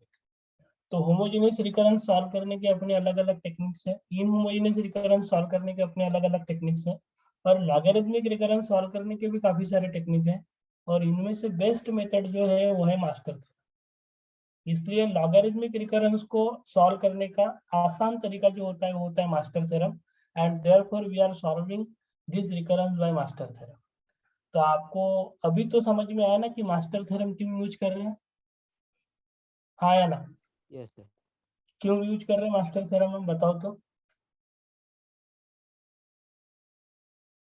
Omkar, why we are using master theorem? The basic motive using master theorem is that current recurrence जो है ये लॉगरिथमिक रिकरेंस है, और लॉगरिथमिक रिकरेंस को सॉल्व करने का आसान तरीका जो है होता है मास्टर थ्योरम, इसलिए हम मास्टर थ्योरम यूज कर रहे हैं। यहाँ तक समझा? Yes. हाँ या ना? हेलो? Yes, sir. हाँ। अब मास्टर थ्योरम से रिकरेंस जब भी सॉल्व करते हैं, कोई भी रिकरेंस अगर आपको सॉल्व करना है, तो मास्टर थ्योरम से रिकरेंस सॉल्व करते वक्त आपको दो चीजें कैलकुलेट करना पड़ता है, एक होता है लेफ्ट हैंड साइड और दूसरा होता है राइट हैंड साइड। तो whenever you have to solve any recurrence, you have to go for computation of left hand side and right hand side. तो लेफ्ट हैंड साइड आपको कैलकुलेट करना है और राइट हैंड साइड कैलकुलेट करना है। Left hand side क्या होता है ध्यान दो, लेफ्ट हैंड साइड होता है n raise to the power log a to the base b, और राइट हैंड साइड होता है f of n। Left hand side क्या होगा, n raise to the power log a to the b, और right hand side क्या होगा, f of n। अब ये और b की अलग अलग वैल्यू डालोगे, एफ ऑफ एन आपको कहाँ दिया हुआ रहता है, प्रॉब्लम में दिया हुआ रहता है, जैसे कि अभी आपका एफ ऑफ एन है, और ए और बी आपका ये है और ये बी है, तो ये और बी और एफ ऑफ एन ये वैल्यू आपके रिकरेंस टू रिकरेंस वेरी करती है। तो दैट्स वाई कभी लेफ्ट हैंड साइड बड़ा हो सकता है, कभी राइट हैंड साइड बड़ा हो सकता है। तो लेफ्ट हैंड साइड बड़ा है या राइट हैंड साइड बड़ा है, इसके बेसिस पे टोटल 3 केसेस है। तो पहला केस जो होता है, this is what called as case 1। First case जो होता है, this is what called as case 1। Case 1 कब, if left hand side is greater than right hand side. और केस 1 जब अप्लीकेबल होगा तब t of n will be equal to theta of left hand side। This is case 1। Second होता है case 2। Second जो होता है, this is what called as case 2। Case 2 कब, if left hand side is equal to right hand side. जब left hand side और right hand side दोनों बराबर, तब हम t of n is equal to क्या लिखते हैं, theta of log n into LHS। अगर आपको लगता है सर RHS भी लिखेंगे तो चलेगा क्या, क्योंकि लेफ्ट हैंड साइड और राइट हैंड साइड की वैल्यू सेम है, आप लिख सकते हैं, कोई प्रॉब्लम नहीं। लेफ्ट हैंड साइड लिखो या राइट हैंड साइड लिखो, कोई फर्क नहीं पड़ेगा। क्यों नहीं पड़ेगा, क्योंकि बोथ आर सेम। और थर्ड जो कंडीशन होती है, this is what called as case 3। Third condition जो होती है, this is what called as case 3। Case 3 कब होता है, if left hand side is smaller than that of right hand side and regularity condition is true। अब regularity condition क्या होता है वो बाद में एक आध दिन देखेंगे आप, फिलहाल आप इतना ध्यान में रखो, left hand side is less than right hand side, तब टी ऑफ एन जो होता है, this will be equal to theta of RHS. तो हमेशा ध्यान रखना, करते क्या है, लेफ्ट हैंड साइड और राइट हैंड साइड दोनों में से जो भी लार्जर रहेगा वो हम सॉल्यूशन में लिखते हैं। केस 1 में लेफ्ट हैंड साइड और राइट हैंड साइड दोनों में बड़ा कौन है, लेफ्ट हैंड साइड और राइट हैंड साइड में बड़ा कौन है केस 1 में। हेलो ओंकार, आवाज आ रही है? लेफ्ट हैंड साइड, इसलिए हमने यहाँ पे लेफ्ट हैंड साइड लिखा, इसलिए हमने यहाँ पे लेफ्ट हैंड साइड लिखा। केस 3 में देखो, लेफ्ट हैंड साइड और राइट हैंड साइड में बड़ा कौन है, राइट हैंड साइड, इसलिए हमने राइट हैंड साइड लिखा। और केस 2 में लेफ्ट हैंड साइड लिखो या राइट हैंड साइड लिखो, कोई फर्क नहीं पड़ता, क्योंकि दोनों इक्वल है, सिर्फ उसको मल्टीप्लाई कैसे करना पड़ता है, लॉग से। तो आप ये चीजें नोट करके रख दो। ये है short view of master theorem जो मैंने यहाँ पे लिखा है, this is master theorem in short.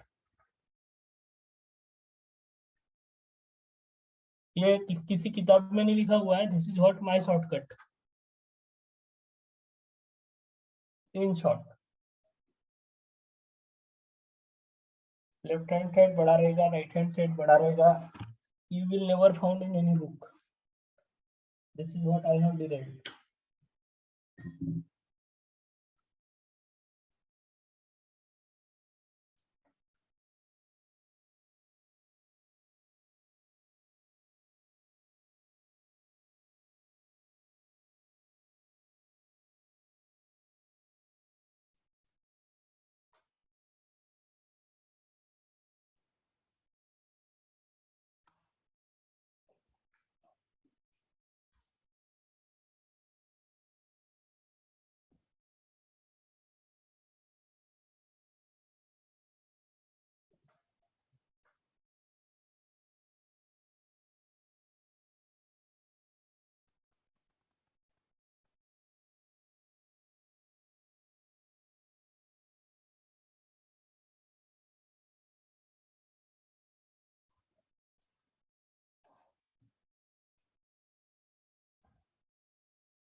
हो गया ओंकार?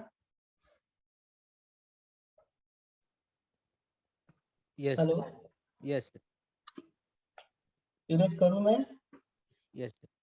ओके, लिख लिया ना, क्योंकि आपको पूछने वाला हूं मैं कौन सी कंडीशन लगने वाली करके।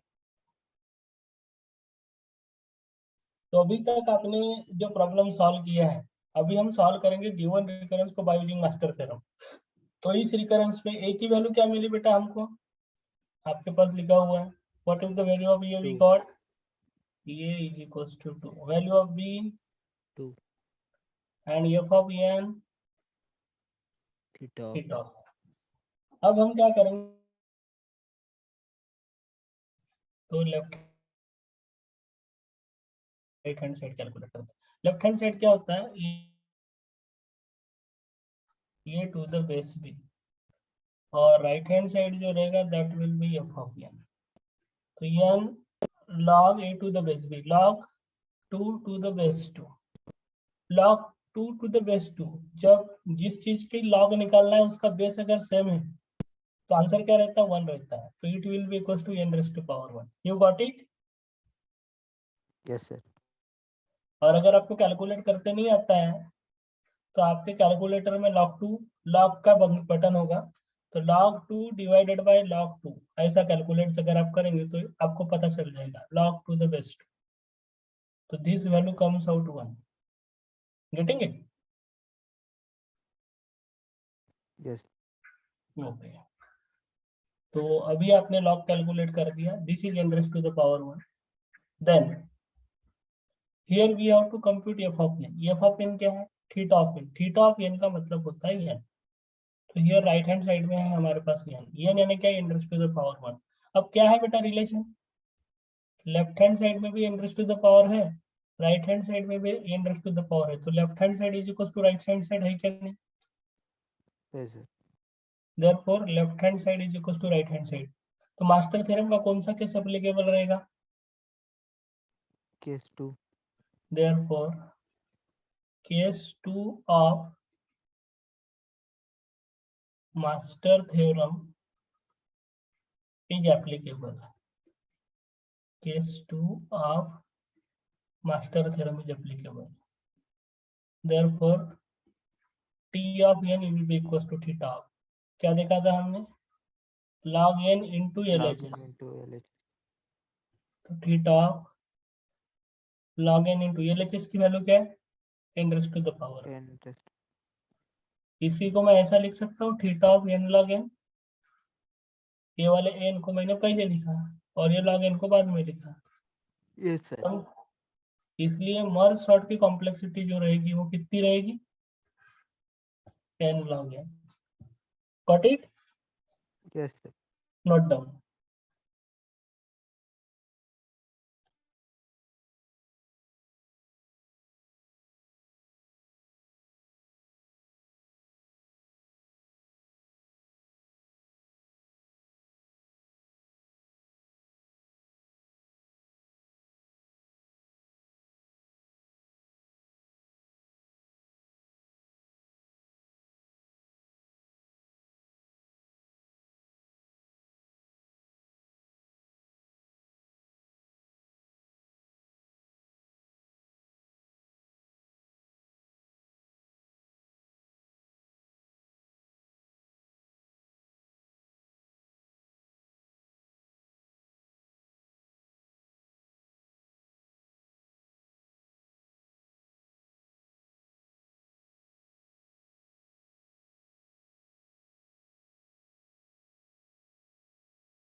Done, sir. ओके, तो अभी अगर आपको कोई पूछता है कि what will be the complexity of merge sort, तो आ जाएगा। Yes sir. ओके, तो अभी तक के हमने दो चीजें देखी, दो कहने से अच्छा तीन चीजें हमने देखी। तो सबसे पहले हमने देखा लीनियर सर्च, बाद में हमने देखा बाइनरी सर्च, और फिर हमने देखा मर्ज सॉर्ट। तो बताओ लीनियर सर्च की कॉम्प्लेक्सिटी क्या है अगर मैं बेस्ट केस की बात करता हूँ? Order of 1।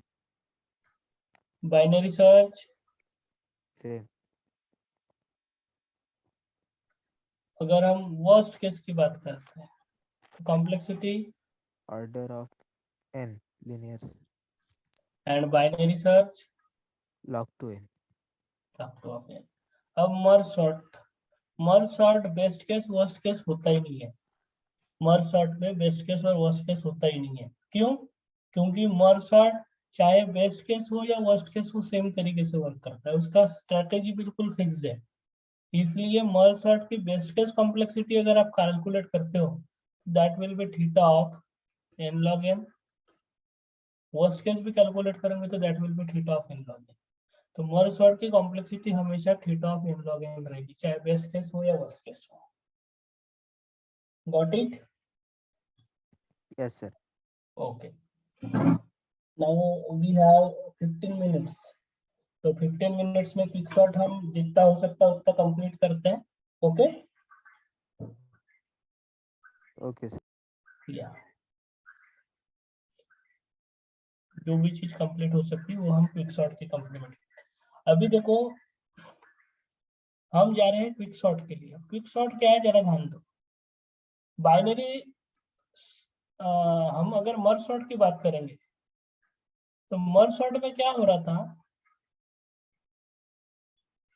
हमारा अरे जो था वो एग्जैक्टली हाफ से डिवाइड हो रहा था। अरे में एलिमेंट किस तरह पे कौन सा एलिमेंट कहाँ पे है उससे कोई फर्क नहीं था।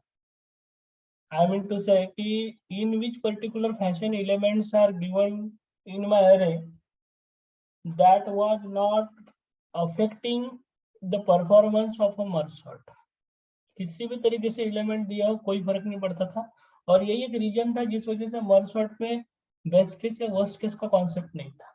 हर बार ये वाले अरे को हम मिडल से डिवाइड कर देते थे, बाद में इसको मिडल से और इसको भी मिडल से डिवाइड कर देते थे, बाद में इसको मिडल से इसको मिडल से इसको मिडल से इसको मिडल से डिवाइड कर देते थे। इस तरह सिंगल सिंगल साइज के अरे हमारे पास बनते थे। This was the strategy. लेकिन क्विक सॉर्ट में ऐसा नहीं है। क्विक सॉर्ट में क्या हो रहा है कि अगर आपको अरे दिया हुआ है तो ये अरे में आप पाइवोट कंसीडर करते हो। क्या कंसीडर करते हो? पाइवोट। अब पाइवोट आप किसी भी एलिमेंट को कंसीडर कर सकते हो, लेकिन मैं जो आपको इम्प्लीमेंटेशन अभी पढ़ाने जा रहा हूँ उसमें हम हमेशा लास्ट वाले एलिमेंट को पाइवोट कंसीडर करेंगे। कौन सा एलिमेंट रहेगा पाइवोट? फर्स्ट वन या last one? Last. Last one. तो here for our discussion we are going for the last element as a pivot. अब last element as a pivot अगर हम कंसीडर करेंगे तो suppose this is what a P. तो जब हम इस अरे को डिवाइड करेंगे तो पी अपने करेक्ट लोकेशन पे चले जाएगा, और इस अरे के सारे एलिमेंट ऐसे हैं लेफ्ट सब अरे में, this is what a left sub array and this is what a right sub array, this is what a right sub array. तो लेफ्ट सब अरे में सारे एलिमेंट लेस देन पाइवोट रहेंगे, जबकि right sub array में सारे element greater than pivot रहेंगे। Are you getting it? तो मान के चलिए कि मेरा अरे इस तरीके का है, यहाँ एलिमेंट है 4 9 11 7 6, और मैं 6 को अगर पाइवोट कंसीडर कर रहा हूँ तो 6 यहाँ जाएगा, और 4 6 से छोटा या बड़ा है? छोटा, इसलिए लेफ्ट में आएगा। 9 छोटा या बड़ा है? बड़ा, इसलिए राइट में जाएगा। 11 छोटा या बड़ा है? ग्रेटर है, इसलिए इधर जाएगा। 7 छोटा या बड़ा है? इसलिए इधर आएगा। तो इस पर्टिकुलर केस में ये पाइवोट की वजह से मेरा अरे एग्जैक्टली मिडल में डिवाइड हुआ, है या ना? अरे है या ना? Yes sir. पायोट एलिमेंट हम कुछ भी ले सकते हैं क्या सर? क्या लास्ट नहीं एलिमेंट नहीं, बोल रहे हैं? हम हमें वैसे कुछ भी ले सकते हैं, लेकिन हम जो पढ़ेंगे वो लास्ट वाला ही रहेगा। अच्छा ओके सर। लेकिन मान के चलो कि मेरा पाइवोट अगर 6 नहीं रहता, अगर ये मेरा पाइवोट यहाँ पे 12 रहता, पाइवोट जो है ये 12 होता, तो फिर क्या हुआ होता? हमने 12 को यहाँ लिख दिया होता, 4 छोटा है, सभी 9 एलिमेंट छोटा है, लेफ्ट साइड में है सर। 11 छोटा है, 7 छोटा है, तो ये सारे एलिमेंट लेफ्ट हैंड साइड में आते हैं, है ना? तो यस सर। अभी अभी अरे को हमने एग्जैक्टली मिडल में से डिवाइड किया क्या? No sir. नो, हमने अरे को एग्जैक्टली मिडल में से डिवाइड नहीं किया।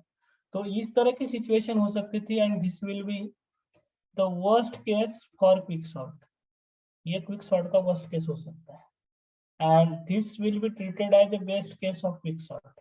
ये बेस्ट केस हो सकता है।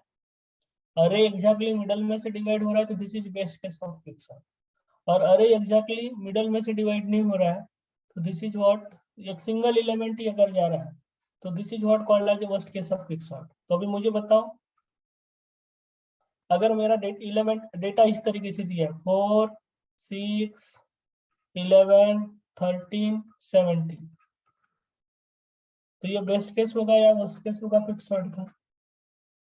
वर्स्ट के।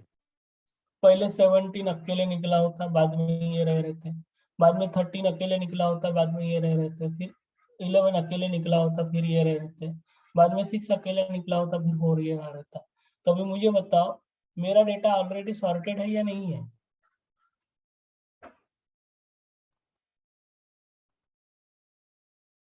अरे देखो ना, अरे सॉर्टेड है या नहीं है? 6 4 11 13 17 डेटा सॉर्टेड है या नहीं है? हेलो ओंकार, हेलो, मैं audible to you Omkar? Hello,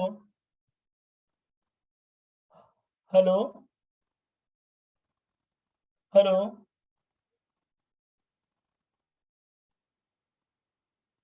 are you getting, मैं ऑडिबल टू यू?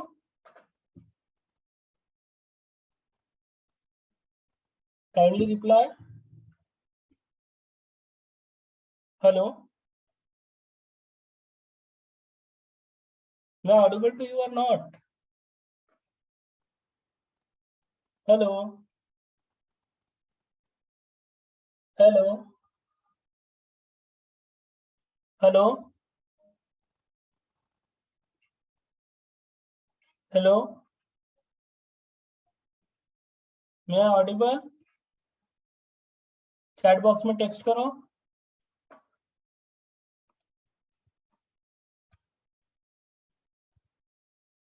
मैं ऑडिबल टू यू और नॉट?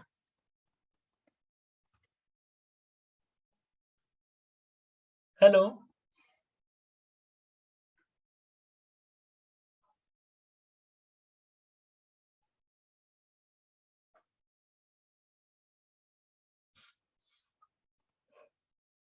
तो here we have to discuss about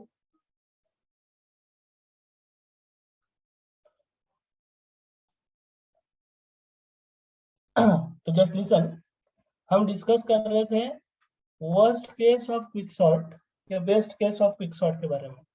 तो मुझे बताइए, यहाँ पे जो अरे दिया है ये अरे सॉर्टेड है या नहीं है? यस सर, सर सॉर्टेड है। तो सॉर्टेड अरे अगर हमको दिया है तो सॉर्टेड अरे बेस्ट केस रहेगा या वर्स्ट केस रहेगा क्विक सॉर्ट का?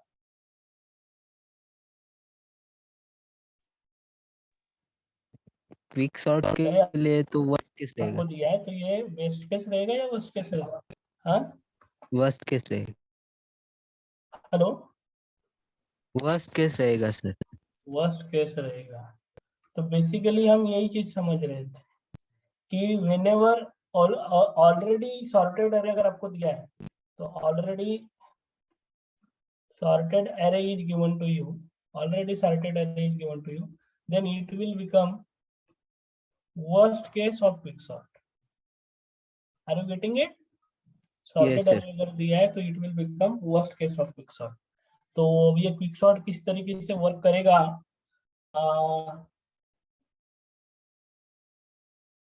और इस पर्टिकुलर, क्योंकि अभी हम स्टार्ट भी कर देंगे तो हमारा काम रुक जाएगा यहाँ पे, because we have to cover complete quicksort and only 5 minutes are remaining. तो 5 मिनट्स में नहीं हो पाएगा, तो कल की क्लास में क्विकसॉर्ट कवर करेंगे, चलेगा? Okay sir. हाँ, लेकिन कल विदाउट फेल ज्वाइन करना है। Yes sir. और कुछ डाउट्स है आपको तो बोलिए।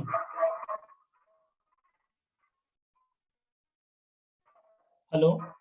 No sir, no doubt. क्योंकि आपको आपको प्रॉब्लम जो होते हैं ना वो इस तरह के होते हैं बेटा, ये वाला प्रॉब्लम आपको रहेगा। बताइए, तो ये पर्टिकुलर प्रॉब्लम अगर हमें सॉल्व करना है, तो पर्टिकुलर प्रॉब्लम सॉल्व करने के लिए इसको सॉल्व कर सकते हो। अब आपको बाइनरी सर्च मैंने पढ़ाया और मर्ज सॉर्ट पढ़ाया है, तो बाइनरी सर्च और मर्ज सॉर्ट के बेसिस पे सॉल्व कर सकते हैं। Please go for it, please go for it. This particular problem I have taken from GATE IT 2004. Consider the list of recursive algorithms and list of recurrence relation as shown below. Each recurrence relation corresponds to exactly one algorithm and is used to derive the time complexity of the algorithm. एक तरफ recursive algorithm दिए और recurrence relation दिए हैं। Tower of अनाई और quicksort हमने अभी तक के नहीं पढ़ा है, लेकिन बाइनरी सर्च और मर्ज सॉर्ट पढ़ा है।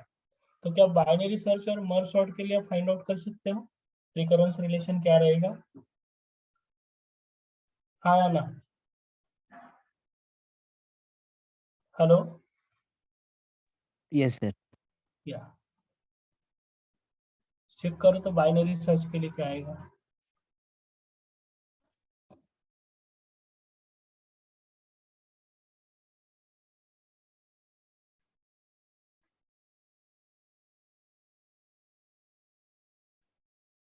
बाइनरी सर्च के लिए रिकर्सिव रिलेशन क्या है?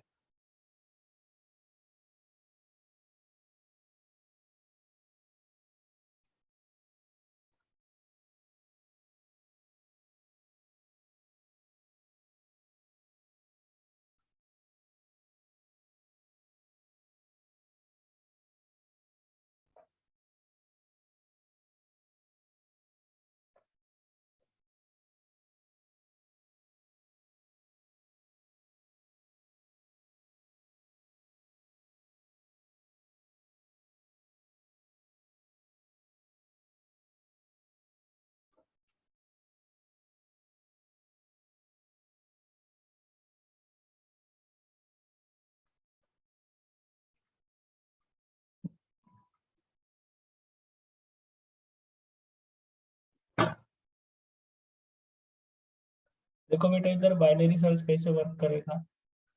ओंकार, all of you listen here, binary search yes कैसे वर्क करेगा। बाइनरी सर्च में हमारे पास टी ऑफ एन साइज का प्रॉब्लम दिया हुआ रहता था, ये सर नो, हमारे यस पास सर। जो प्रॉब्लम दिया है वो एन साइज का प्रॉब्लम दिया हुआ रहता था। तो फिर हम क्या करते थे, अगर मेरे को टी ऑफ एन इस साइज का प्रॉब्लम दिया है, तो मैं एक काम करता था, मिडल टी ऑफ एन जो इतना दिया हुआ है, मैं चेक करता था क्या मेरा मिडल वाला एलिमेंट पे आंसर तो नहीं। और अगर आंसर नहीं है तो फिर हम तो एक तो लेफ्ट हैंड साइड में आते थे या फिर राइट हैंड साइड में आते थे, ये सर ना। Yes sir. सपोज मेरा एलिमेंट कहीं तो भी इधर लास्ट में होगा, ऐसा मैं कंसीडर कर रहा हूँ, तो मैं T of N by 2 size का प्रॉब्लम सॉल्व करूंगा। तो जब हम इतना ही अरे कंसीडर करेंगे कि नहीं, नेक्स्ट टाइम में हम यहाँ पे हाँ। सर्च करेंगे क्या, पहले तो मिडल वाले के साथ चेक कर दिया, मिडल वाले के साथ चेक करने के बाद वो मैच नहीं हुआ, तो मेरे पास दो ही चॉइस है, एक तो मैं लेफ्ट को फॉलो करूँ या फिर राइट को फॉलो करूँ। तो initially my problem was of T of N size, but after first iteration my problem will be divided into half, either left or right. तो सपोज मेरा अजम्पशन है कि राइट में मेरा सॉल्यूशन है, तो मैं इधर में ही जाऊंगा। फिर राइट में हम चेक करेंगे, राइट में चेक करेंगे क्या मिडल वाला एलिमेंट हमारा आंसर है क्या। और मेरा अजम्पशन ये है कि कहीं ना कहीं मेरा आंसर जो है वो यहाँ पे होगा, यहाँ पे मेरा आंसर होगा। तो डेफिनेटली यहाँ तो आंसर रहेगा नहीं, यहाँ पे रहेगा, तो मुझे यहाँ जाना पड़ेगा। तो ये वाला प्रॉब्लम क्या हो जाएगा, Tn/4 हो जाएगा, आया ना। यानी हर बार मेरा प्रॉब्लम जो है आधा यस आधा सर। होता जाएगा। और एक वक्त ऐसा हो जाएगा जब मुझे ये वाला वैल्यू मिलेगा और इस वैल्यू को मुझे रिटर्न करना है, तो एट द एंड मुझे ये वैल्यू रिटर्न करना है, सिंगल वैल्यू रिटर्न करना है, सिंगल। और सिंगल वैल्यू को रिटर्न अगर मैं कर रहा हूँ, क्योंकि आपने देखा था ना, सिंगल वैल्यू अगर रिटर्न करेंगे तो इसके लिए कॉम्प्लेक्सिटी कितनी लगेगी, 1। तो बाइनरी सर्च की अगर हम बात करेंगे तो टी ऑफ एन साइज का प्रॉब्लम होगा तो ये हमेशा T of N by two size के प्रॉब्लम में डिवाइड होते जाएगा, एंड एट द एंड मुझे सिंगल वैल्यू रिटर्न करना है, तो this will be the recursive relation, है ना। Yes, sir. Yes. तो बाइनरी सर्च क्या है आपका, पी। यहाँ पे देखो बाइनरी सर्च जो है वो है पी, और T of N is equal to T N by two plus one, ये क्या है 4। तो P के लिए 4 ऐसा ऑप्शन होना चाहिए। तो P के लिए 4 वाले आपके दो ऑप्शन है, एक है B और दूसरा है D। तो अभी हम चेक करेंगे मर्ज सॉर्ट के लिए। यहाँ तक समझा? Yes, sir. Yeah now we have to go for merge sort. तो अभी मर्ज सॉर्ट के लिए चेक करते हैं।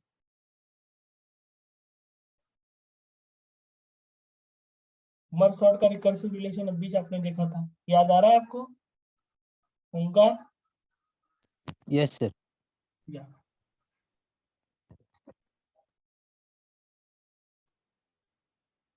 तो now we have to go for merge sort.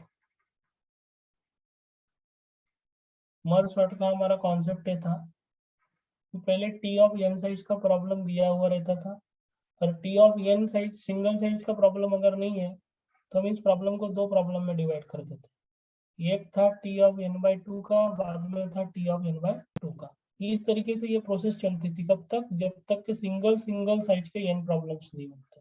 Eight the end मुझे कॉन्कर करना था, और कॉन्कर करने के लिए सिंगल एलिमेंट के लिए एक लगेगा, तो एन एलिमेंट के लिए कॉम्प्लेक्सिटी कितनी लगेगी, N.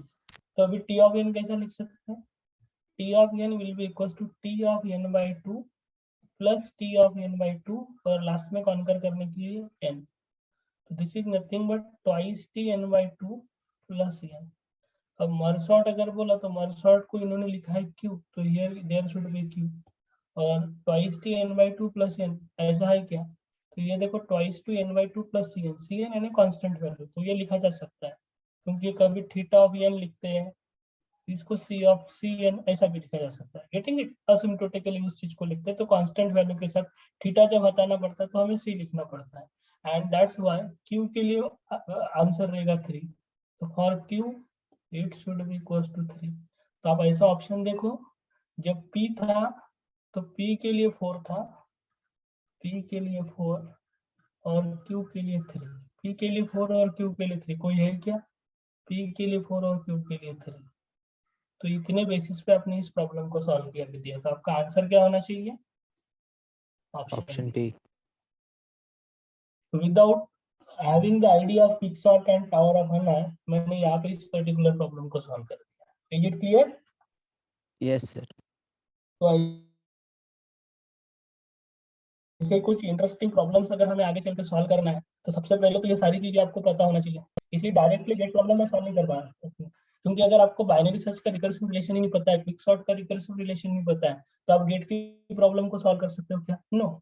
And that's why we have to solve, very first we have to understand about the things and then accordingly we have to solve it. तो पढ़ा समझ में आ रहा है? हाँ sir. ओके, तो इस हिसाब से हम कल की क्लास में फिर डिस्कशन करेंगे।